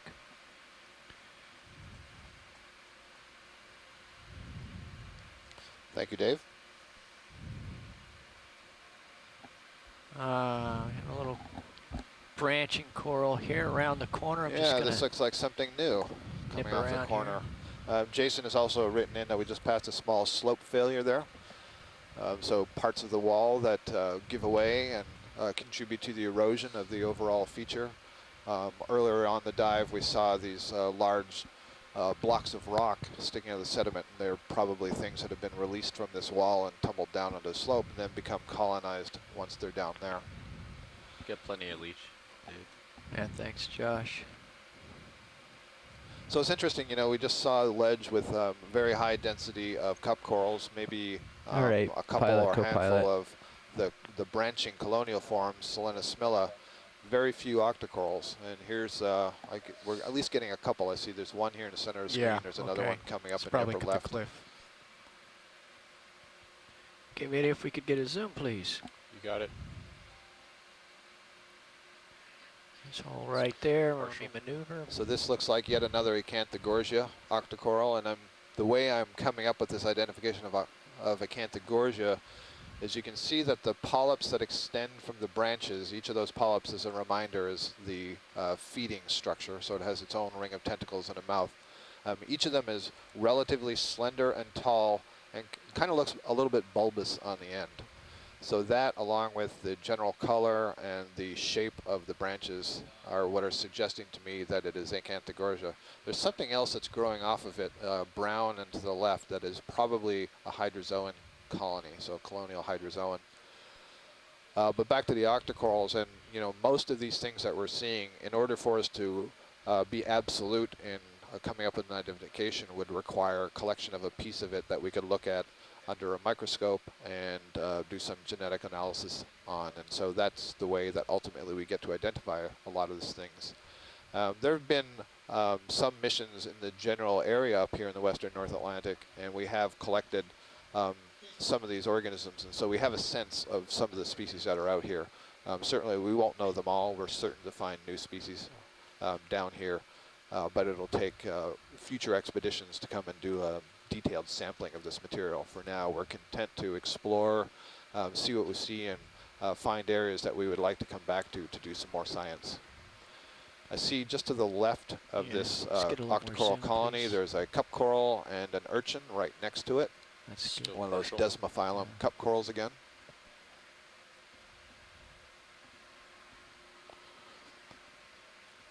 And I noticed something, and Amanda Demopoulos noting there's something moving back there. She was wondering if it's fish. I don't think it is a fish, Amanda. It looks like it's just some of these mucus strings that are waving back and forth. The video push focus to the pink thing. That's good, thank you. Very nice. There's 2 cup corals there, and the urchin. There's a white sponge above it. I think there's also a brownish-orange sponge just next to the white one. You're looking along. Oh, there might be a skate egg case or something on this Acanthogorgia. You see there's a black spot there, about halfway down the coral colony. Coming around. Okay.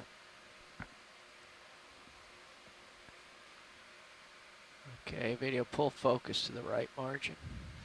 Good, thank you. That sure is what it looks like to me. I think we've got, a skate egg case that's been deposited. A skate or a shark or something, I actually don't know. Maybe somebody will tune in, but it looks like an egg case that's been hung basically on this coral. So the brown wavy stuff. Cat shark or skate? Yeah, exactly, something like that. Was that Peter Etnoy I heard, or was that Brian? Video push focus to the egg case. It's the brown. This is Brian Kinlan. I'm just basing that on. Excellent. Thanks, Brian. I had it. Peter Etnoy and his group have mentioned that some of these are at least possibly cat shark egg cases. Yeah. And Peter Oster has just mentioned in the chat room that that's probably a cat shark egg case. So that's interesting. I don't believe I've ever seen a cat shark egg case on an Acanthogorgia coral, but we do regularly see them on other sorts of corals. I notice on this hydroid, the brown thing that's growing off of this yellowish brown octocoral, there's a bunch of pink, I see at least 4 or 5 of these pink dots, and those are amphipods. I mentioned amphipods earlier. These are crustaceans that come full wide for a moment. belong to the group Paracarida, and all of the paracarids have a little pouch. The females have a little pouch underneath the main part of the body where they brood their eggs. So they carry their eggs around with them, and the eggs will hatch, and then they will release them. And earlier we saw some skeleton shrimp on some of the corals. Those are also a kind of amphipod, and those ones actually have some maternal brooding, at least some species do, where they will let the juveniles walk away from the body, but then in times when there's a perceived danger, will gather them back under the body.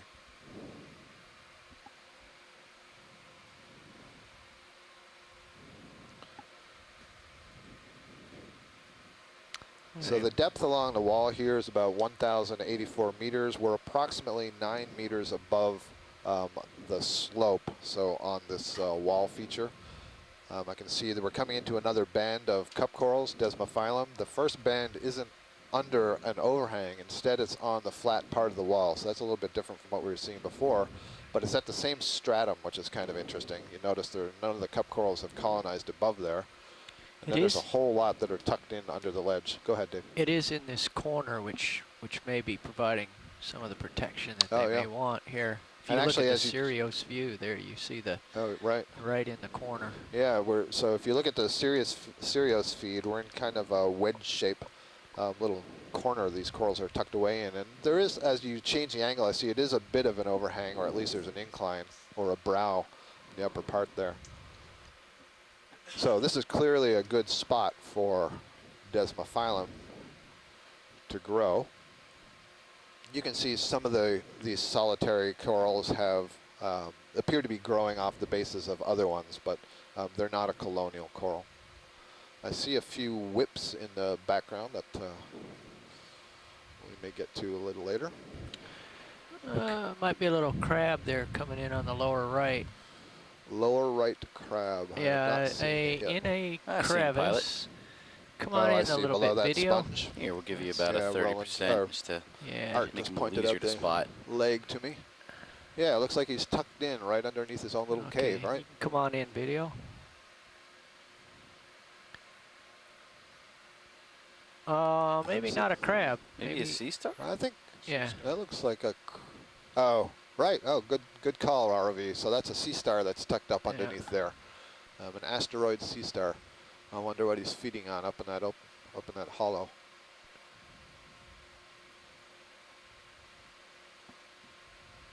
It looks like one of those skeleton shrimp dancing in the front here on the lower left. Okay, let's come out, video. Let's hold right there. Walk it around a little bit here. rising.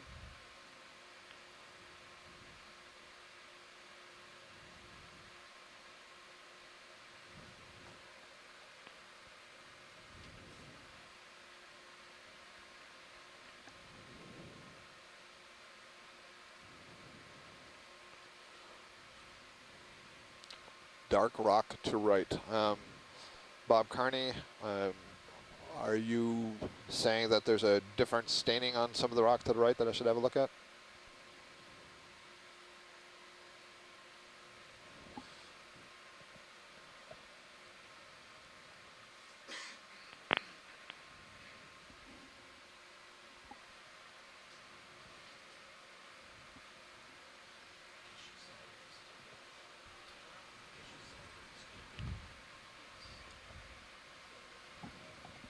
Just so you know, pilot, the last good USBL ping that I know of was at least 50 minutes ago.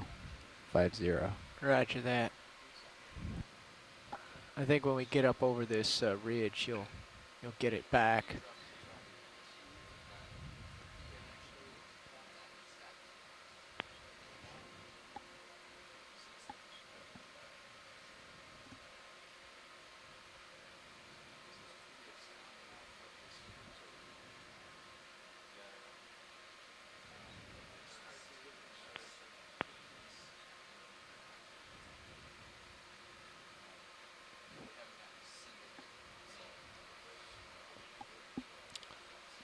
Again, to shoreside, the Sirius view gives you a nice perspective of the feature that we're climbing up here.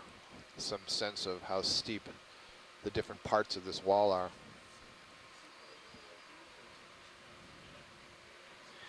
So, Scott, I'm coming to the end of my eastward migration here. And would you like me to come up and head back west, sort of do a mow the lawn in the vertical sense? Yeah, Dave, so coming up and then in a vertical sense, if you mean sort of we're going above this feature and then heading back towards the west and seeing what we see. Yeah, absolutely. I'm just gonna pop up and see what's over here. Yeah. All right. We came around a nose. Yep. And I'll go back around the other way at this higher altitude here. Pilot, I'm still a little partial. Let me pull out all the way for you. Yeah, thank you. So there's the nose that we came around. My heading is 244 right here, and we'll head back around there. Just a lot of white something, take to be coral. Distance there, yeah. Or actually, that might be sponge. Yeah, I think that's sponge on the wall. And our, just as an interesting note, while the ROV was down against the wall, we were actually in a shadow from our acoustic tracking.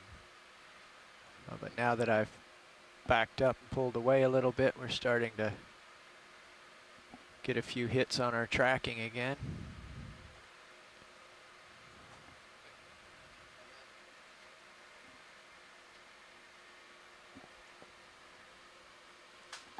Well, this is great. I've got some email from Mary Megan Daly, who's an anemone biologist at Ohio State University, and she confirms that earlier on in the dive when we were seeing those very orange polyps and we were questioning whether they were cup corals or anemones, they are indeed anemones. She suspects they belong to the genus Edwardsiella. So very nice to hear from Meg, thank you.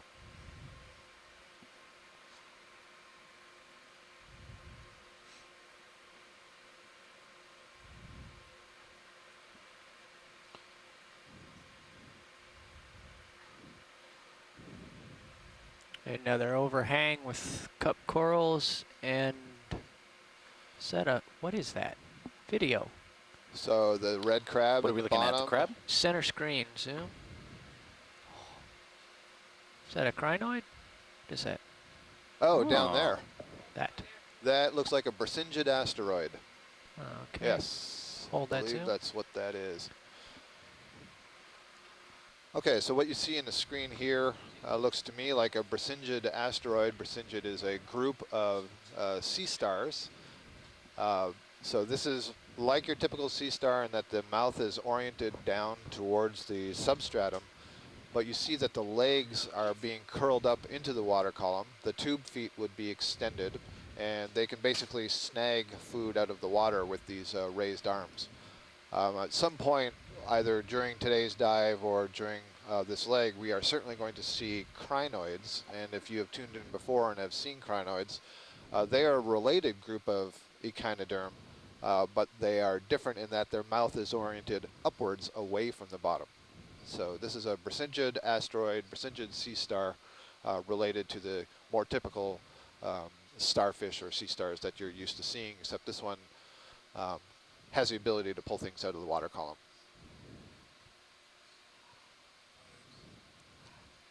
Yeah, Bob Carney from LSU, Louisiana State University, is writing in that this Brisingid sea star is an analog of a crinoid. So they're both filling the same basic feeding pattern and niche, but they are independently evolved to do that. They come from two different ancestors, two sets of ancestors. We see a nice large red crab at the base of this small wall. For the scientists interested on the Sirius cam, you get a really nice view of what we've been traversing up this wall and how it has this sort of step feature. And so now we're sort of, D2 is just above the top of the first wall, above that ledge, and now there's another, looks like a pinnacle or something that we're seeing in the main camera view. Video, you want to take a look at this crab? Yes, I do. Can we have You the ready? lasers on before you zoom in, please, so we can size this crab as we zoom in? Thank you. Lasers. Lasers are on. Lasers are on. I just All turned right. them on, yes. They're there. They're just a little faint. Ah, yes. Ready, ready when you are. Stand by. Let me bring him back into the center here.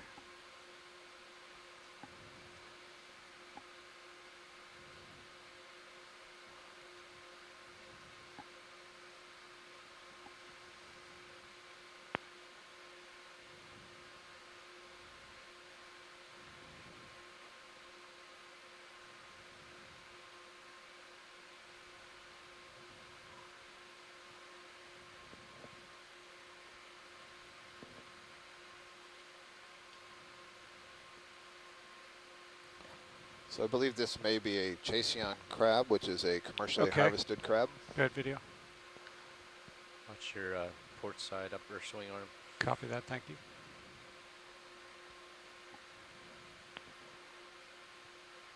You can also see some very small anemones tucked away to its lower left. It's just passing over a couple of the Desmophilum cup corals.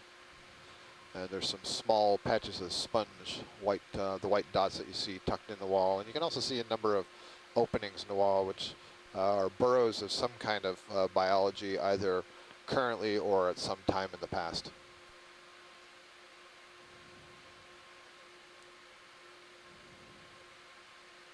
This is Brad Stevens in Silver Spring. We're just noticing that that's an adult red crab, and it's a pretty old one too, which you can tell by all the black coloration on the shell. The shells start to get bacterial degradation after some time. It's hard to tell, but it could be 2, 3, 4, anywhere up to 6 or 7 years since the crab last bolted. I'm going to guess 3 or 4, but it's hard to tell exactly. Okay, and the lasers are showing us, what are those, Lasers 20, off. 10 centimeters. Those 10 centimeters, right. Video, So if you want to crab get on that. is approximately the same length as the laser span, a little bit wider, which would make it an adult. About 100 millimeters carapace length, maybe 110, 120. Tell what sex it is, though, so we turn it over. So if, thank you, Brad. If you weren't able to hear that, that was Brad Stevens, and then also somebody else from his group, Wilhelmi, I apologize if I mispronounced that, is letting us know that the black markings on the crab here are telling us that this is Great a relatively work, old Violet. crab. Thank you. This is an adult crab. Are those barnacles on the lower side of this crab. That would be interesting if we could focus. Oh no, those are amphipods. So there's a little line of amphipods, which are again they're commonly called scuds or sand fleas in shallow water and on the beach, that are crawling along on the underside of the leg. So the black markings on the carapace tell us that this is a relatively old crab. Brad estimates that it is between 3 to 4 years in age. Could be somewhat older than that. You see it as a pretty good size. You saw the lasers there. Thanks, pilot. The 10 centimeters apart. So this is a fairly large old crab. To the right of that crab, there's a line of 3 or 4 Acanthogorgia coral colonies. So we've been seeing that Acanthogorgia fairly regularly. This is the first time I think that we've seen multiple colonies together, though.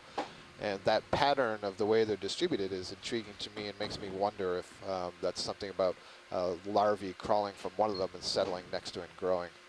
The white sponge that you see to the lower left of the Brisingid asteroid, that starfish-like thing on the lower part of this rock, there appears to be something on it. So if we could get a close-up, looks like the center, upper center, there's a pink splotch in that large sponge. Thank you. We'll get that, and then we'll work back across this little area here.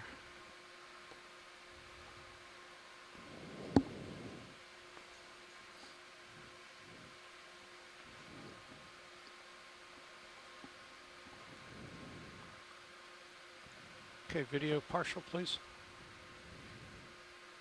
Thank you.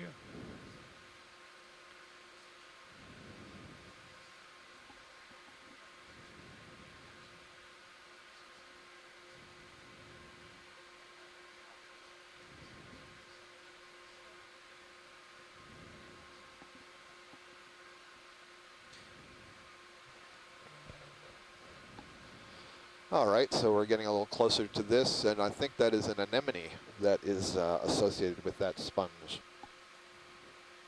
Oh, Brad Stevens sent me a correction. I'm sorry, I misheard him. He said that it was 3 to 4 years since its last molt. Of course, crabs molt their exoskeleton, and so that color, that staining that you see has accumulated since the last time it molted its fresh skeleton. And so the crab may be 10 to 12 years old altogether, but it's been a fairly long period of time since it last underwent a molt. Thank you, Brad.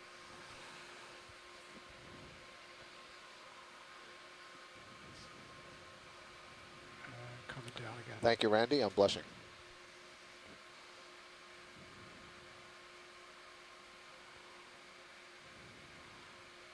Yeah, I may not be able to get real good light on that, Scott. That's okay. I think I could see the tentacles. So let's do one more zoom and see what we see. We're in a tough spot here shore to get the lighting on this really well, so this is a bit tricky. That's really good. Absolutely. Absolutely. That's terrific.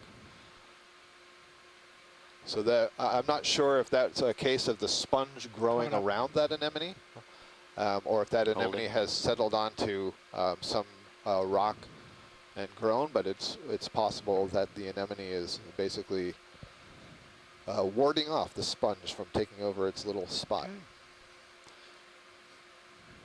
Okay. Thank you, pilot. When video is done, we're ready. Video when you're ready, full wide.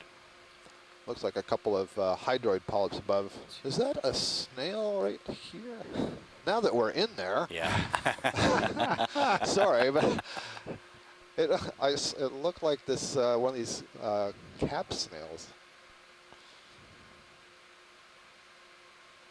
Come out partial so I can find myself again, please. Oh, no, it was just a rock. Okay. Just a rock. Thank you. Sorry, that's not what I meant. Ow, the geologist just hit me. Just a rock. Who said that? All right.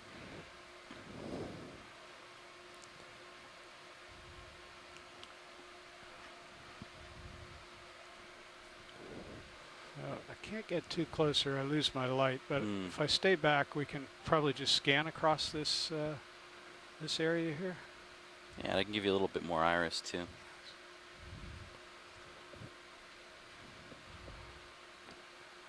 Yeah, so I believe we came across this moving from the right to the left, and so we've seen a lot of these features. So maybe if we go just a little above it, our general heading is going to be back towards the right. Is that correct? Yes, first I need to come back to the right and then we can go up more. Okay.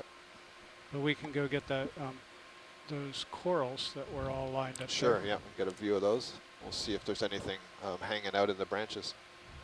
Jeff, I have put the swing arms all in places that are a little less precarious. Okay. We were tickling them. Okay. Nav, this is a watch lead. I was going to get a distance to waypoint 2. Is that what the target is that's showing on the screen right now? No, sorry, the last one that I dropped is the active, so I can Got it, okay, that was the cliff. Yeah. Okay. Yeah, so waypoint 2 is 73 Oh, I see, meters I looked up there. Thank Yep. you, Susan. Okay, so we're approximately 36 meters from waypoint 2. Waypoint 2, I believe, was set pretty much in the center of where we thought the highest slopes would be, just so on shore you get a sense Jared, of where we are. go ahead and partial, please. Brian, I'll give you the lat longs in just a second. So, Or I can do it. You want me to? No, I've already got partly typed in.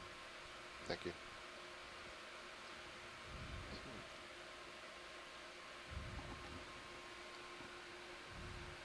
Scott, how close in would you like to go on these, or? So what we're looking for is to see if there's anything hanging out in the branches, so a little bit tighter than this if we could. Let's go right in the center Just there, for Jared. situational awareness as you're Looking for associates? The forward-looking There we sonar. go. Does look, at least on my display, like the highest slope will be off to our left by about 40 meters as we approach waypoint 2. Roger that, Brian. I'm showing you the highest slope is actually due south of our current position. Right, yep, I see it in the sonar. Sorry, I was talking the shore side there for a second. So yeah, there's an anemone hanging out in the branches of this, what looks like an Acanthogorgia. Jeff, can we scan this right may a be little what bit? some folks call a ring anemone. believe The I saw foot, some if you other want, the bottom of the sea anemone creatures living in it's this. called a pedal disc, and they can wrap that around the branch and basically glue the back side, so they're kind of like clutching onto it as you would your fist around a baseball bat or a golf club or something. And so the ring refers to the foot going around both sides of the branch. Is there anything else? I'm not seeing any brittle stars. There may be a, oh yes, I see the arm of a brittle star behind the branches that we're looking at right now, so it's probably on the other side of the colony. It's a really nice close-up of these polyps. Watch so you see the pink in the background? There on the yeah, rocks. that's a brittle star. I can see the spines coming off it, kind of Ophiocanthus-like or something. We'll let the Tim Shank lab tell us what that is if we get a good view of it later. That's good for me. It's up to video what you guys want.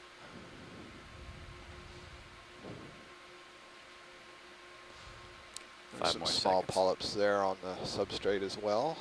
Okay, so need to back up a little bit. Those white structures, that looks like the arms of a different kind of brittle star. I said before that sometimes the body is buried into the bottom and just the arms extend. Thank you, Jeff. Thank you. All right, so continuing to the right. Jeff, I've been playing with your Titan, your bubble cam. Yes, Is there sir. any particular view you want? Not at the moment. Thanks. So, Nav and Pilot, one of the things we're interested in is hitting some of these hard targets that we're seeing on the sonar as we move. So instead of necessarily going directly towards waypoint 2, if we could follow some of the these targets on our way there, that would be preferred. Sure, we'll get Sirius lined up with the largest slope and head that way. Okay, thanks. And of course, as is operationally possible. Yes.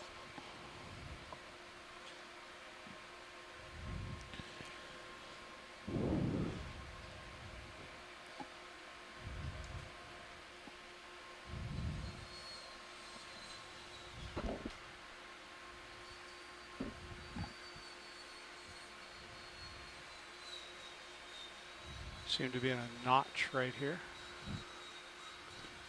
The brittle star on the floor. It's a little bit like some kind of a chute, sediments coming down there, covering up the layers. Walk up that chute. Some caves up at the top. Yeah, Jared, let's take a look. so watch lead.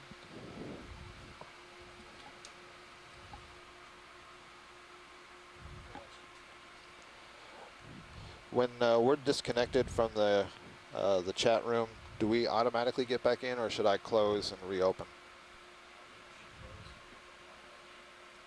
Roger that, thank you. I'm going to put your upper swing arms facing forward again, since Okay. you're just scanning around at the moment. Yeah, we're not on a... I'll leave your lower ones partially up for... Alright. Unless we want to image under overhang.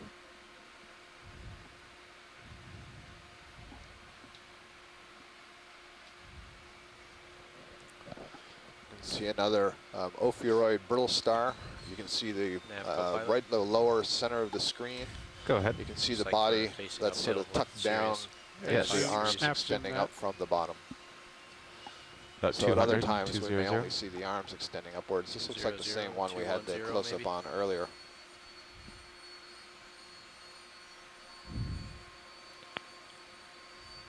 And it may be that the arms to the lower right are actually in the sediment, but the one coming out directly to us is definitely broken off.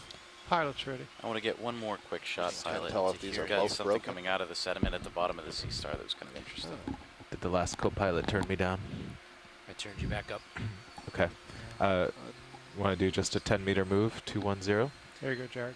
Based on the sonar, you can go as long as you can go at least that far. I'm not sure if I could Pilot, see, the ribbing. Okay we're with a just 10-meter move? Yes.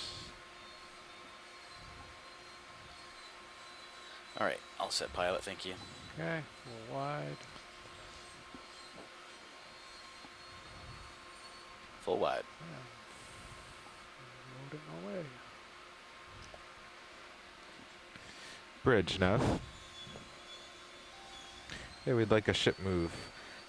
10 meters, bearing 210 degrees at 0.1 knots.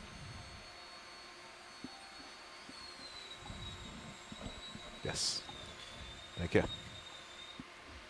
Okay, coming up.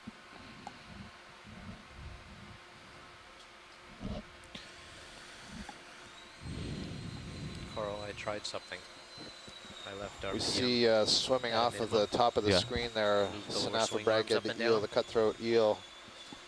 And Randy Singer has just pointed out the fun fact that at least one species or some species of those eels are parasitic, fairly rare but parasitic. And yeah, Randy, I was reading about those in preparation for the dive, and I saw that. So we could program the GUI when you move take those advantage sliders, of it lowers sick the and dying RPM. fish, and will kind of move into them through the gill openings or through the mouth and sort of start feeding on the inside. And at least one report I had was of a shark where they found two living Synaphobranchids inside its heart, and apparently had been there long enough to create scar tissue on the heart.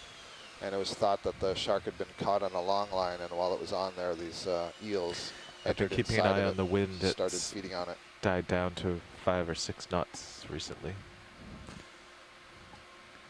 Same direction. Nav, could you repeat Pretty the much. bearing of the last ship move so I can report that back?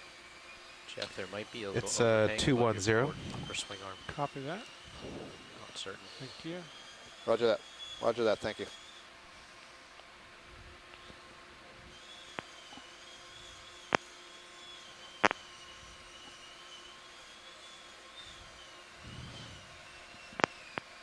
So again, a pretty steep wall feature here. Lots of these mucus strings hanging down. Looks like there's some cup corals tucked into the crevice on the right. I see another octopus way up ahead on the left, hanging on the side of a wall. It's a neat little geological feature here. Oh yeah, there's a little, and again, a little chute that's come down here. Oh, it's a looks chute. like, Look at yeah, that. very neat. You can see I that think the it base cuts of right through, huh? Yeah, yeah, look at that, and you can see how the sediment sort of cascaded down right in front of that chute that we're looking at. Yeah. So that's pretty So neat. a little like erosion channel. Yeah, a being little bit of formed. an erosion channel. I wonder if we could zoom in there a little bit and try to get a look at. That's a nice little cross section of that outcrop. Yeah, go ahead. Let's try to get a zoom. Jared.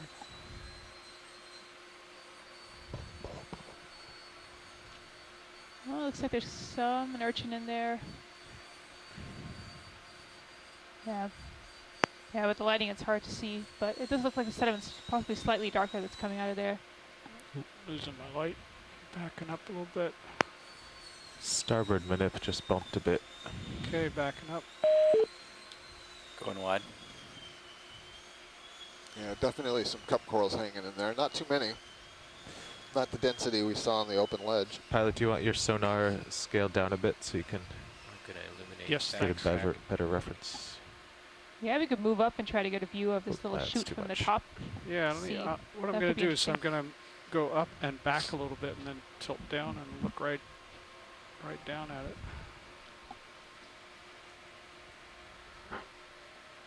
Kind of like that.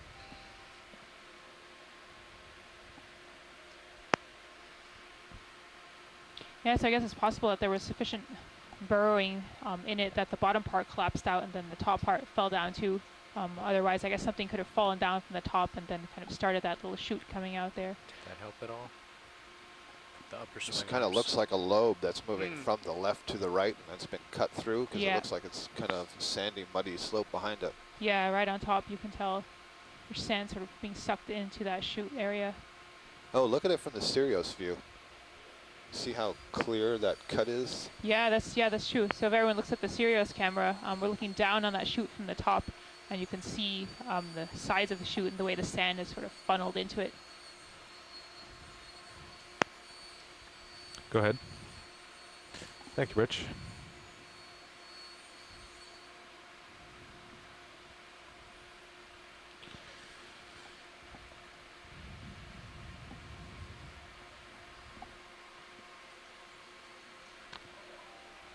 And Jason Chater on shore mentions that this is possibly some kind of a fracture. So again, one of these hairline cracks. It starts as a hairline crack and then gets widened by erosion and eventually becomes this larger linear feature. There's a mini canyon in the making right there. Yeah, someday, maybe. Sure. Give it a couple of, I don't know, thousands of years, thousands of years.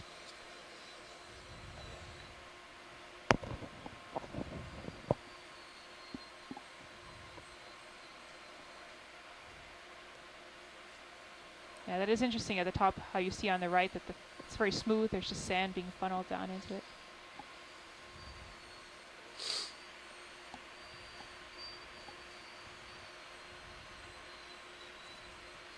And I wonder now if that's going to be sort of preferentially eroded even more, because I guess organisms might want to go in there and hide out and attach, and could lead to further bioerosion.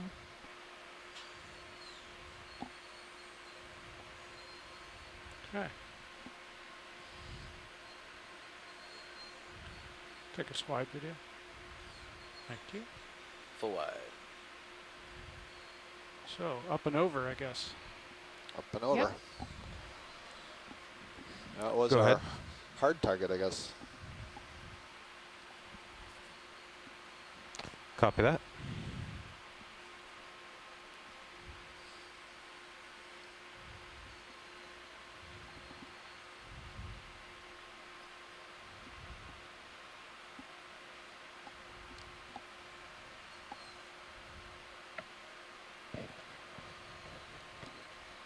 So it looks like for at least the short term anyway, we've come to the top of that wall feature that we've been climbing for a little while. Looks out ahead of us like it's going to be soft for a little bit. And this is kind of what we figured that we would be seeing, that would be stepping up some ledges and then with a more gradual slope and more ledges. So what do we have here? Is this another shrimp exoskeleton?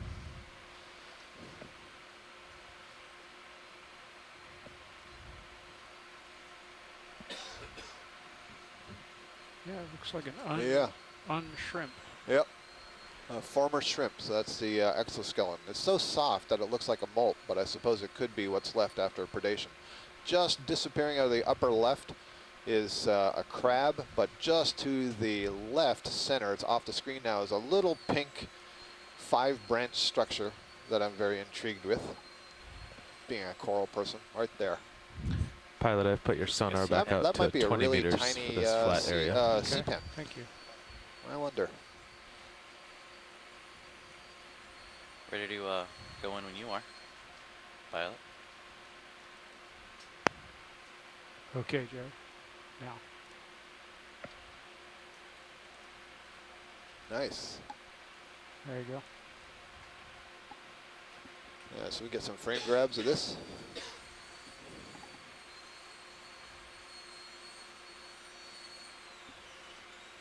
Well, so this is definitely an Octa Coral. There's no question about that. You can see, what, 2, 4, 6 polyps, I believe, extending from it. And it's very likely that what we're looking at is a very young sea pen. A sea pen is a type of Octa Coral, colonial soft coral, that is adapted to live in soft substrates. And so you see it extends down there into the mud, and it has a peduncle that is able to inflate so as to anchor itself there. Thank you. And then, yeah, so there was a crab. Oh, yeah, so that looks like another either molted exoskeleton or the remains of a meal. Go ahead, kind of Jerry. interesting to see these next to one another. It's flipped upside down.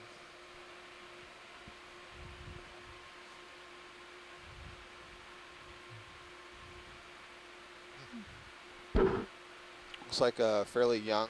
If I'm seeing that correctly, that looks like is that like a portunid type crab? So it looks like those back legs may be flat. Let's see, 1, 2, 3, 4. There's not enough legs. I'm missing a pair of legs. So.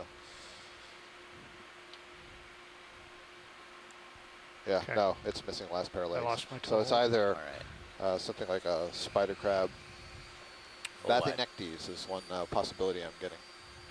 And can we have the lasers back on, please?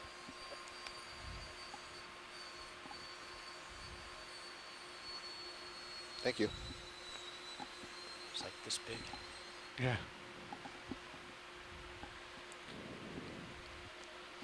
What's this honeycomb structure?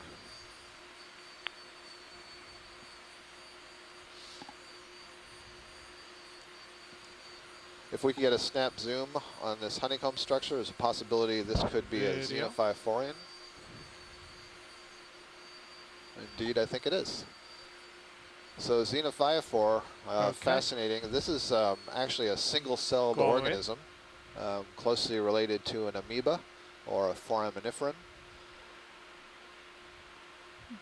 And basically, oh wait a second, that looks like a series of tubes. Well, I'll see if Shoreside can chime in here as we get really close. The white thing drifting on the left, that's the arm of a brittle star that's been buried. But so this is a series of anastomosing tubes, a bunch of muddy tubes that are connected together. So I'm not sure that that is a Xenophyphore structure, but let me hang on and find out if that's the case. See what the Shoreside Science has to say.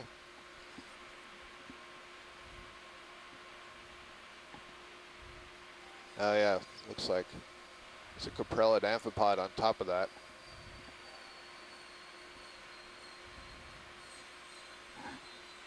Oh no, it's an amphipod hanging on to the end of, I don't know what that is. I don't know what the little whip-like structure is, but it's a little tiny amphipod hanging on to the end. Well, if this is a Xenophyphore, what I was saying is it's a single-celled organism and it produces these golf ball-sized structures that are essentially mud grains that are bound together from the mucus from the cell.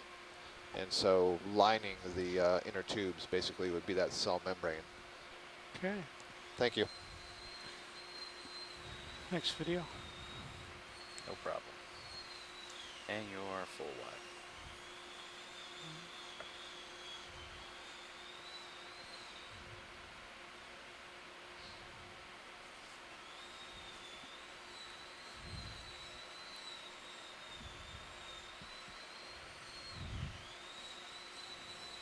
Just take a brief look around here.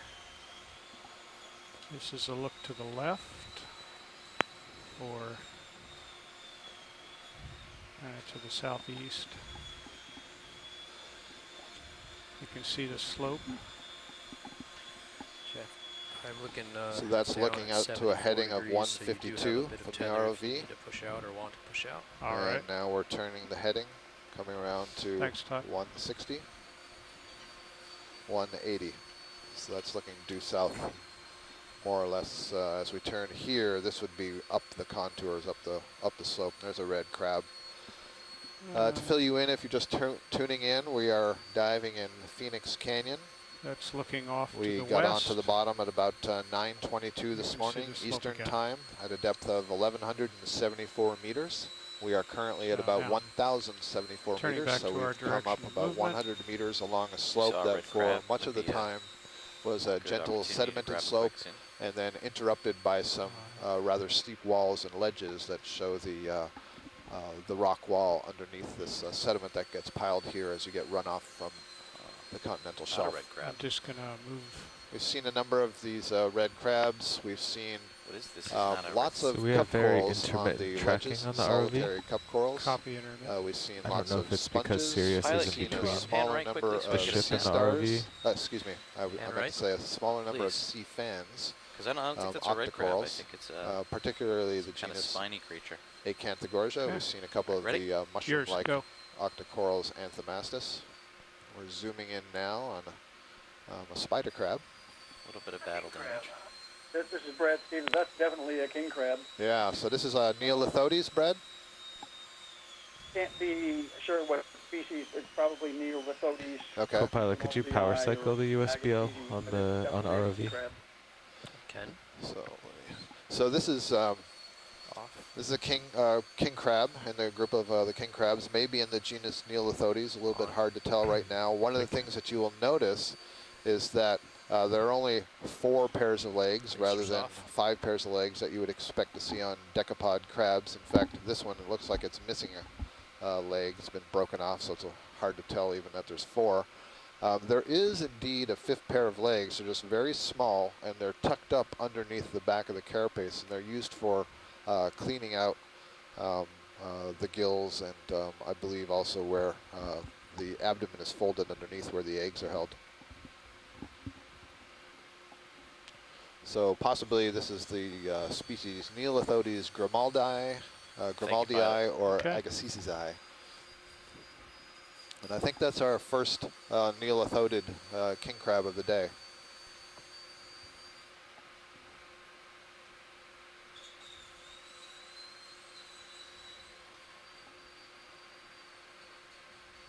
I have some notes that I made earlier that the king crabs, are 79 species of king crabs that are known from around the world. There's that whip right there, just center screen.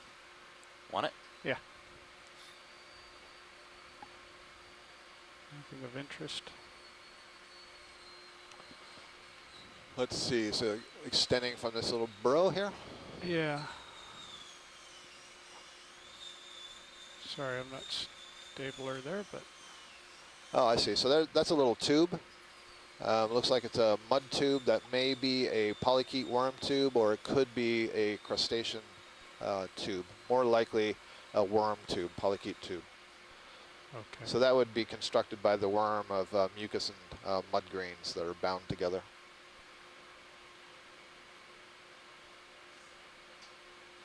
Thanks, Jared. Full wide. Full wide? Thank you.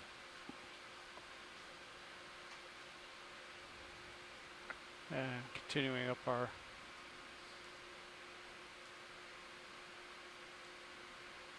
little tiki tour here. Another crab.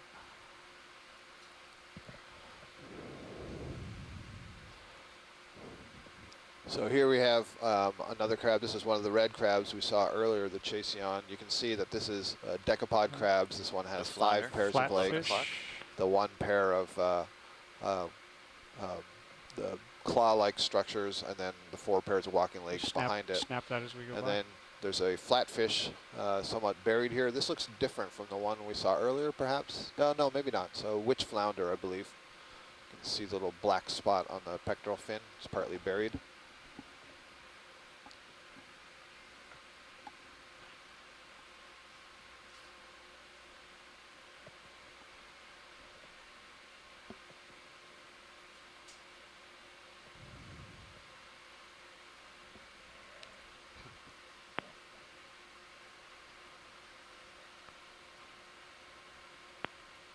Love the articulating eyes. It kind of recesses, it blinks. One of my graduate students was on the chat room earlier and said it's the first time she'd ever seen a fish blink. I assume this is what she was referring to.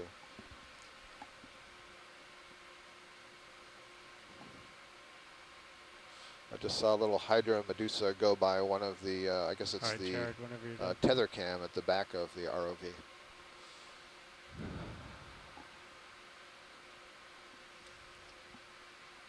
And another one of the Xenophyophores there, just to the upper right of the flounder.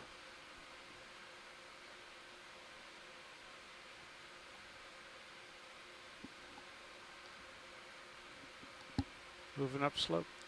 We are moving up slope. So moving along here, I just wanted to point out tracking, but sort of how far up we've come.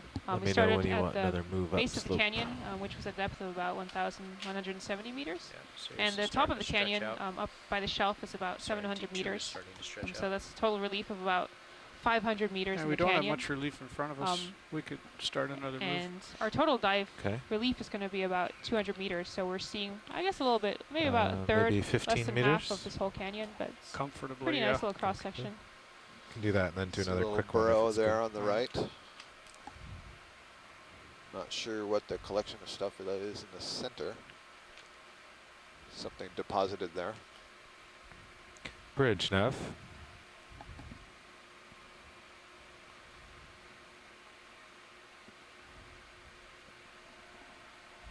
Anything there you want to go in on, Scott? Well, we can have a zoom on that. Whatever it is that's in the center, I'm not sure it's a clump of something. No, not the white, that brown thing. Oh, okay, down to the right. The white is either... We've also got a flounder right there. Yeah, right in the center. Okay, I'll scan right. You go in, I'll scan right. That's a really good disguise. So there's another witch flounder here. Oh, wow. You can see a lot of bioturbation, a lot of trace markings in the bottom. So things have certainly been moving around here. So that looks like it was another Xenophyphore to the right of the flounder, and then there's another one of those shrimp Bridge, now. Okay, molts. now the Xenophyphore. Right, so that's a Xenophyphore. We don't have to go in any further on that. Thank you. Okay, little red thing up to the right. Yeah, that might be a piece of that shrimp that we were just looking at. Little bits and pieces of it. Looks like there's even an antenna strung across there. Oh no, that's that might be an Echiurine tongue. Not so. That's the red stuff at the top. Yeah, both of it. It's all pieces of this dead shrimp. So that's okay. We can move on. Bridge. From there. This is Nav. Do you copy? Okay. We would like another ship move. Distance 15 meters, bearing 210 degrees at 0.1 knots. There's two flounders there. Oh, there are. Yeah. That's right.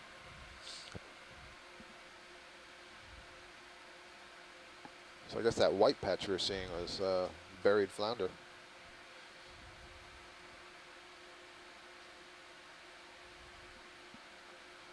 There's Xenophyphore.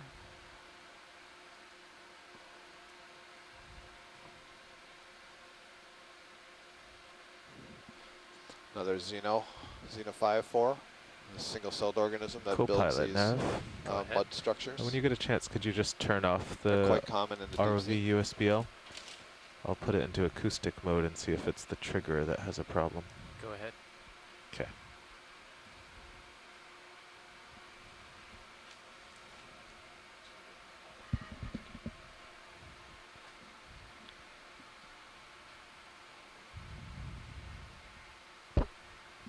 So once again, we're at a depth of about 1,070 meters. So we've come about 100 meters from our starting point down on that sandy bottom.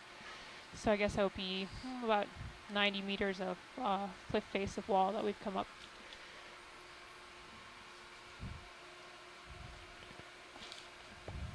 What's just floating along here, Jared? Yeah, we've got something on the move. Let's Go cheat for in it. a little bit and see what we can see. Is it a jelly? Not sure yet. Yeah, it looks like there's something moving up slope there.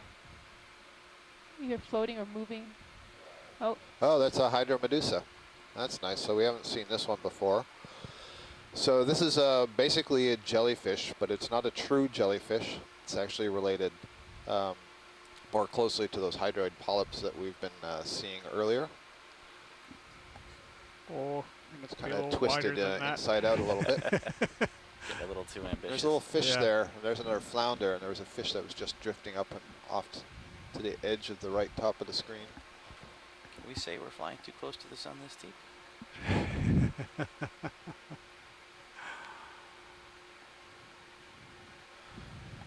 Yet another dead shrimp. So I'm not sure what the deal is with all these dead shrimp.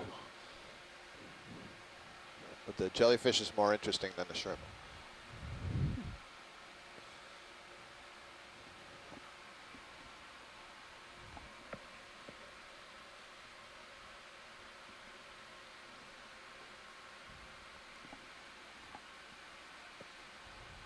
So I'm not sure if this is intentionally drifting close to the bottom, or if this is just a moribund individual. But certainly doesn't seem to be pulsing at all.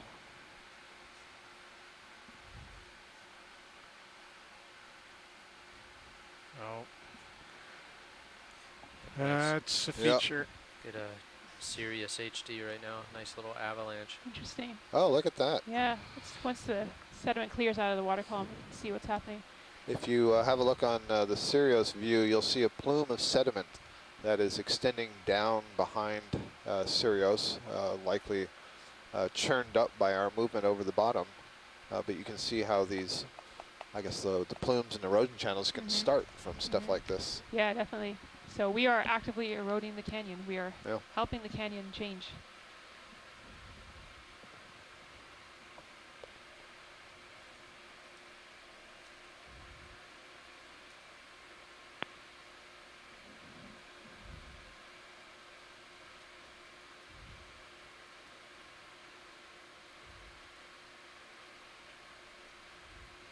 Another flounder.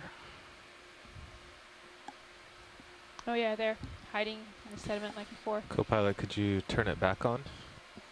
Yes, PL's on. Thank you. So it worked in acoustic mode perfectly. Oh. So I'm just going to try it again. Okay. Double check that it's the trigger. And then can go from there.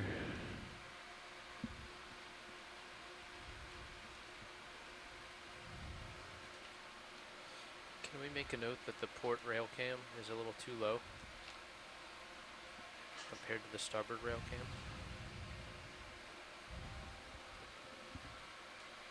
Even with the arm partly deployed, you can't see it.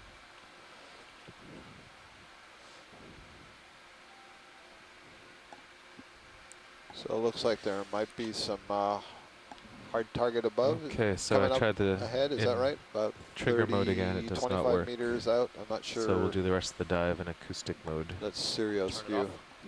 So up. I'll put it to maybe every 8 seconds, so we don't 25 waste too meters much away. battery. Doing a little snow plow. Thank you. You're welcome. Go ahead, Bridge. Thank you.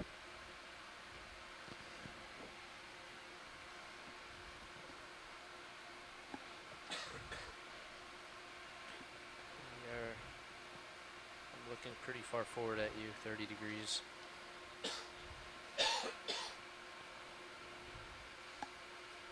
Which means we should probably keep the ship moves coming. Yeah, There's I think a good we're hard target about 22 to 25 meters out. I should be getting close to that.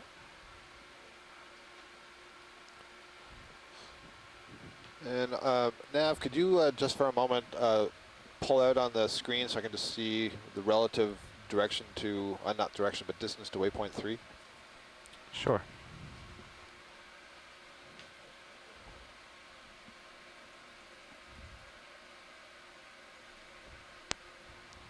Got it. Thank you.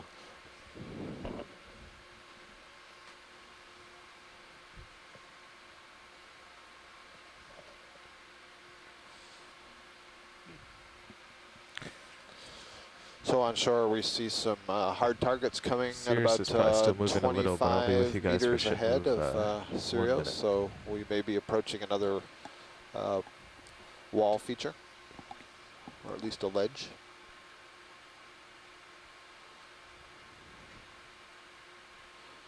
In terms of distance up the slope, the Deep Discover ROV has now reached waypoint 2. We are a little bit to the east of the actual point and are now just basically guiding ourselves by the hard targets that we see ahead on the sonar, but will in general move towards the southwest. And sort of off to the northwest, we see Okay, on our back with you bathymetry guys. a fairly large So yeah, it chute looks or like about landslide zone. So hopefully as we come over 3 meters and away, head it up to our gets steeper third again. waypoint, we might see some changes there in the way I think sediment's that'd being be funneled. about that far out. This flatter terrain for 20 meters might be a good chance to sidle over, or we want to go reach out and pick up the next hard target.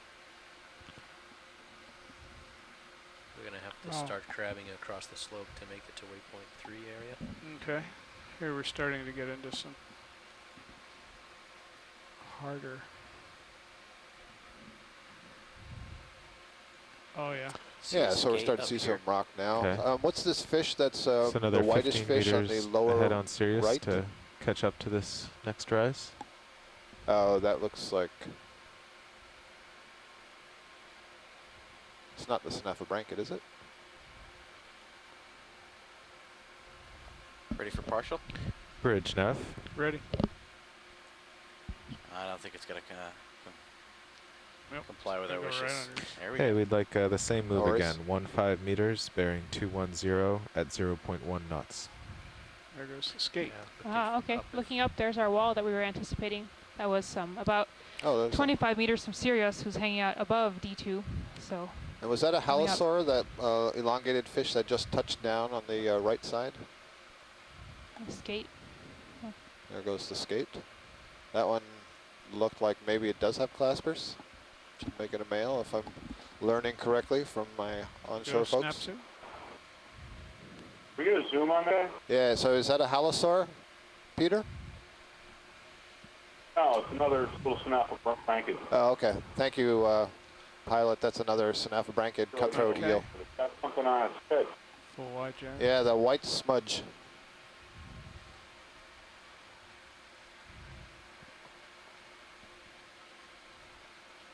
The way that skate was sort of running up the slope there, I think that's Hey, a good. pilot, We can just you, saw some you tilt Zeus all the bioerosion way down? live. I think we've got The a way it was big chunk probably of sediment on our cutting tray. some grooves in there. Yes, we do. Possibly breaking up some sediment. So you can imagine if that's happening. We do, Jerry. Lots of organisms over a long period of time, you could get some erosion. See the skate settled back down off to the upper left. Oh, there, yeah.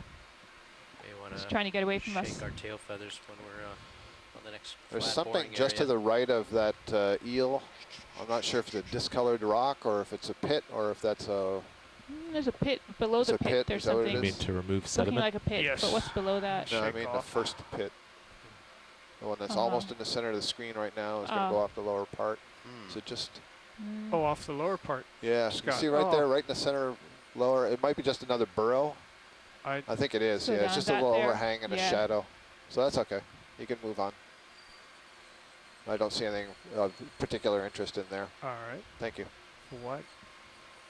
Full wide.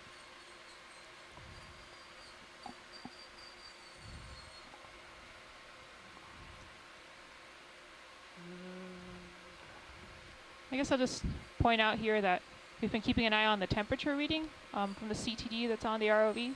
And temperature's not changed too much. We've gone up about 100 meters and we've only had a 0.1 degrees centigrade change in temperature. So it's still fairly cold down here. And temperatures probably would change more as we get towards the surface and closer to where the sun reaches down. But the end of our dive is going to be at about Need 900 to meters, so still fairly deep. slide away from this little dust cloud here.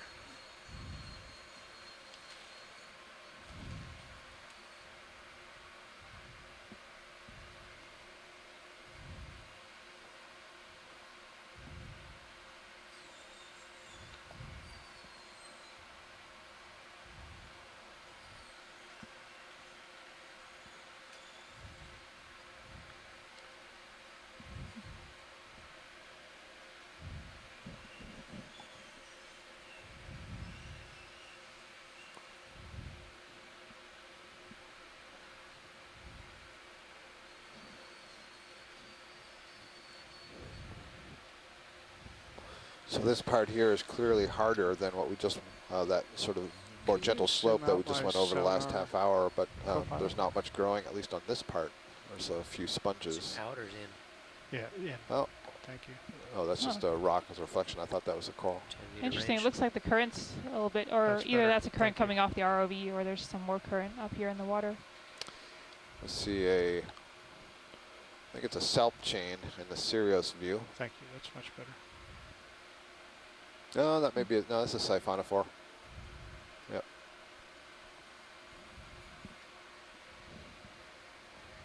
Okay, we are starting to catch you. Sirius is starting to catch up with D2. All right, climbing up a bit then. It looks like on the Sirius view, if you were to turn to your right, looks like, is there another wall sticking out there? Oh, interesting. There's Here's a an little urchin canyon on the going. wall. Yeah, that's interesting. Look at that. Very nice. See that urchin clinging to the side of the wall? Well, that's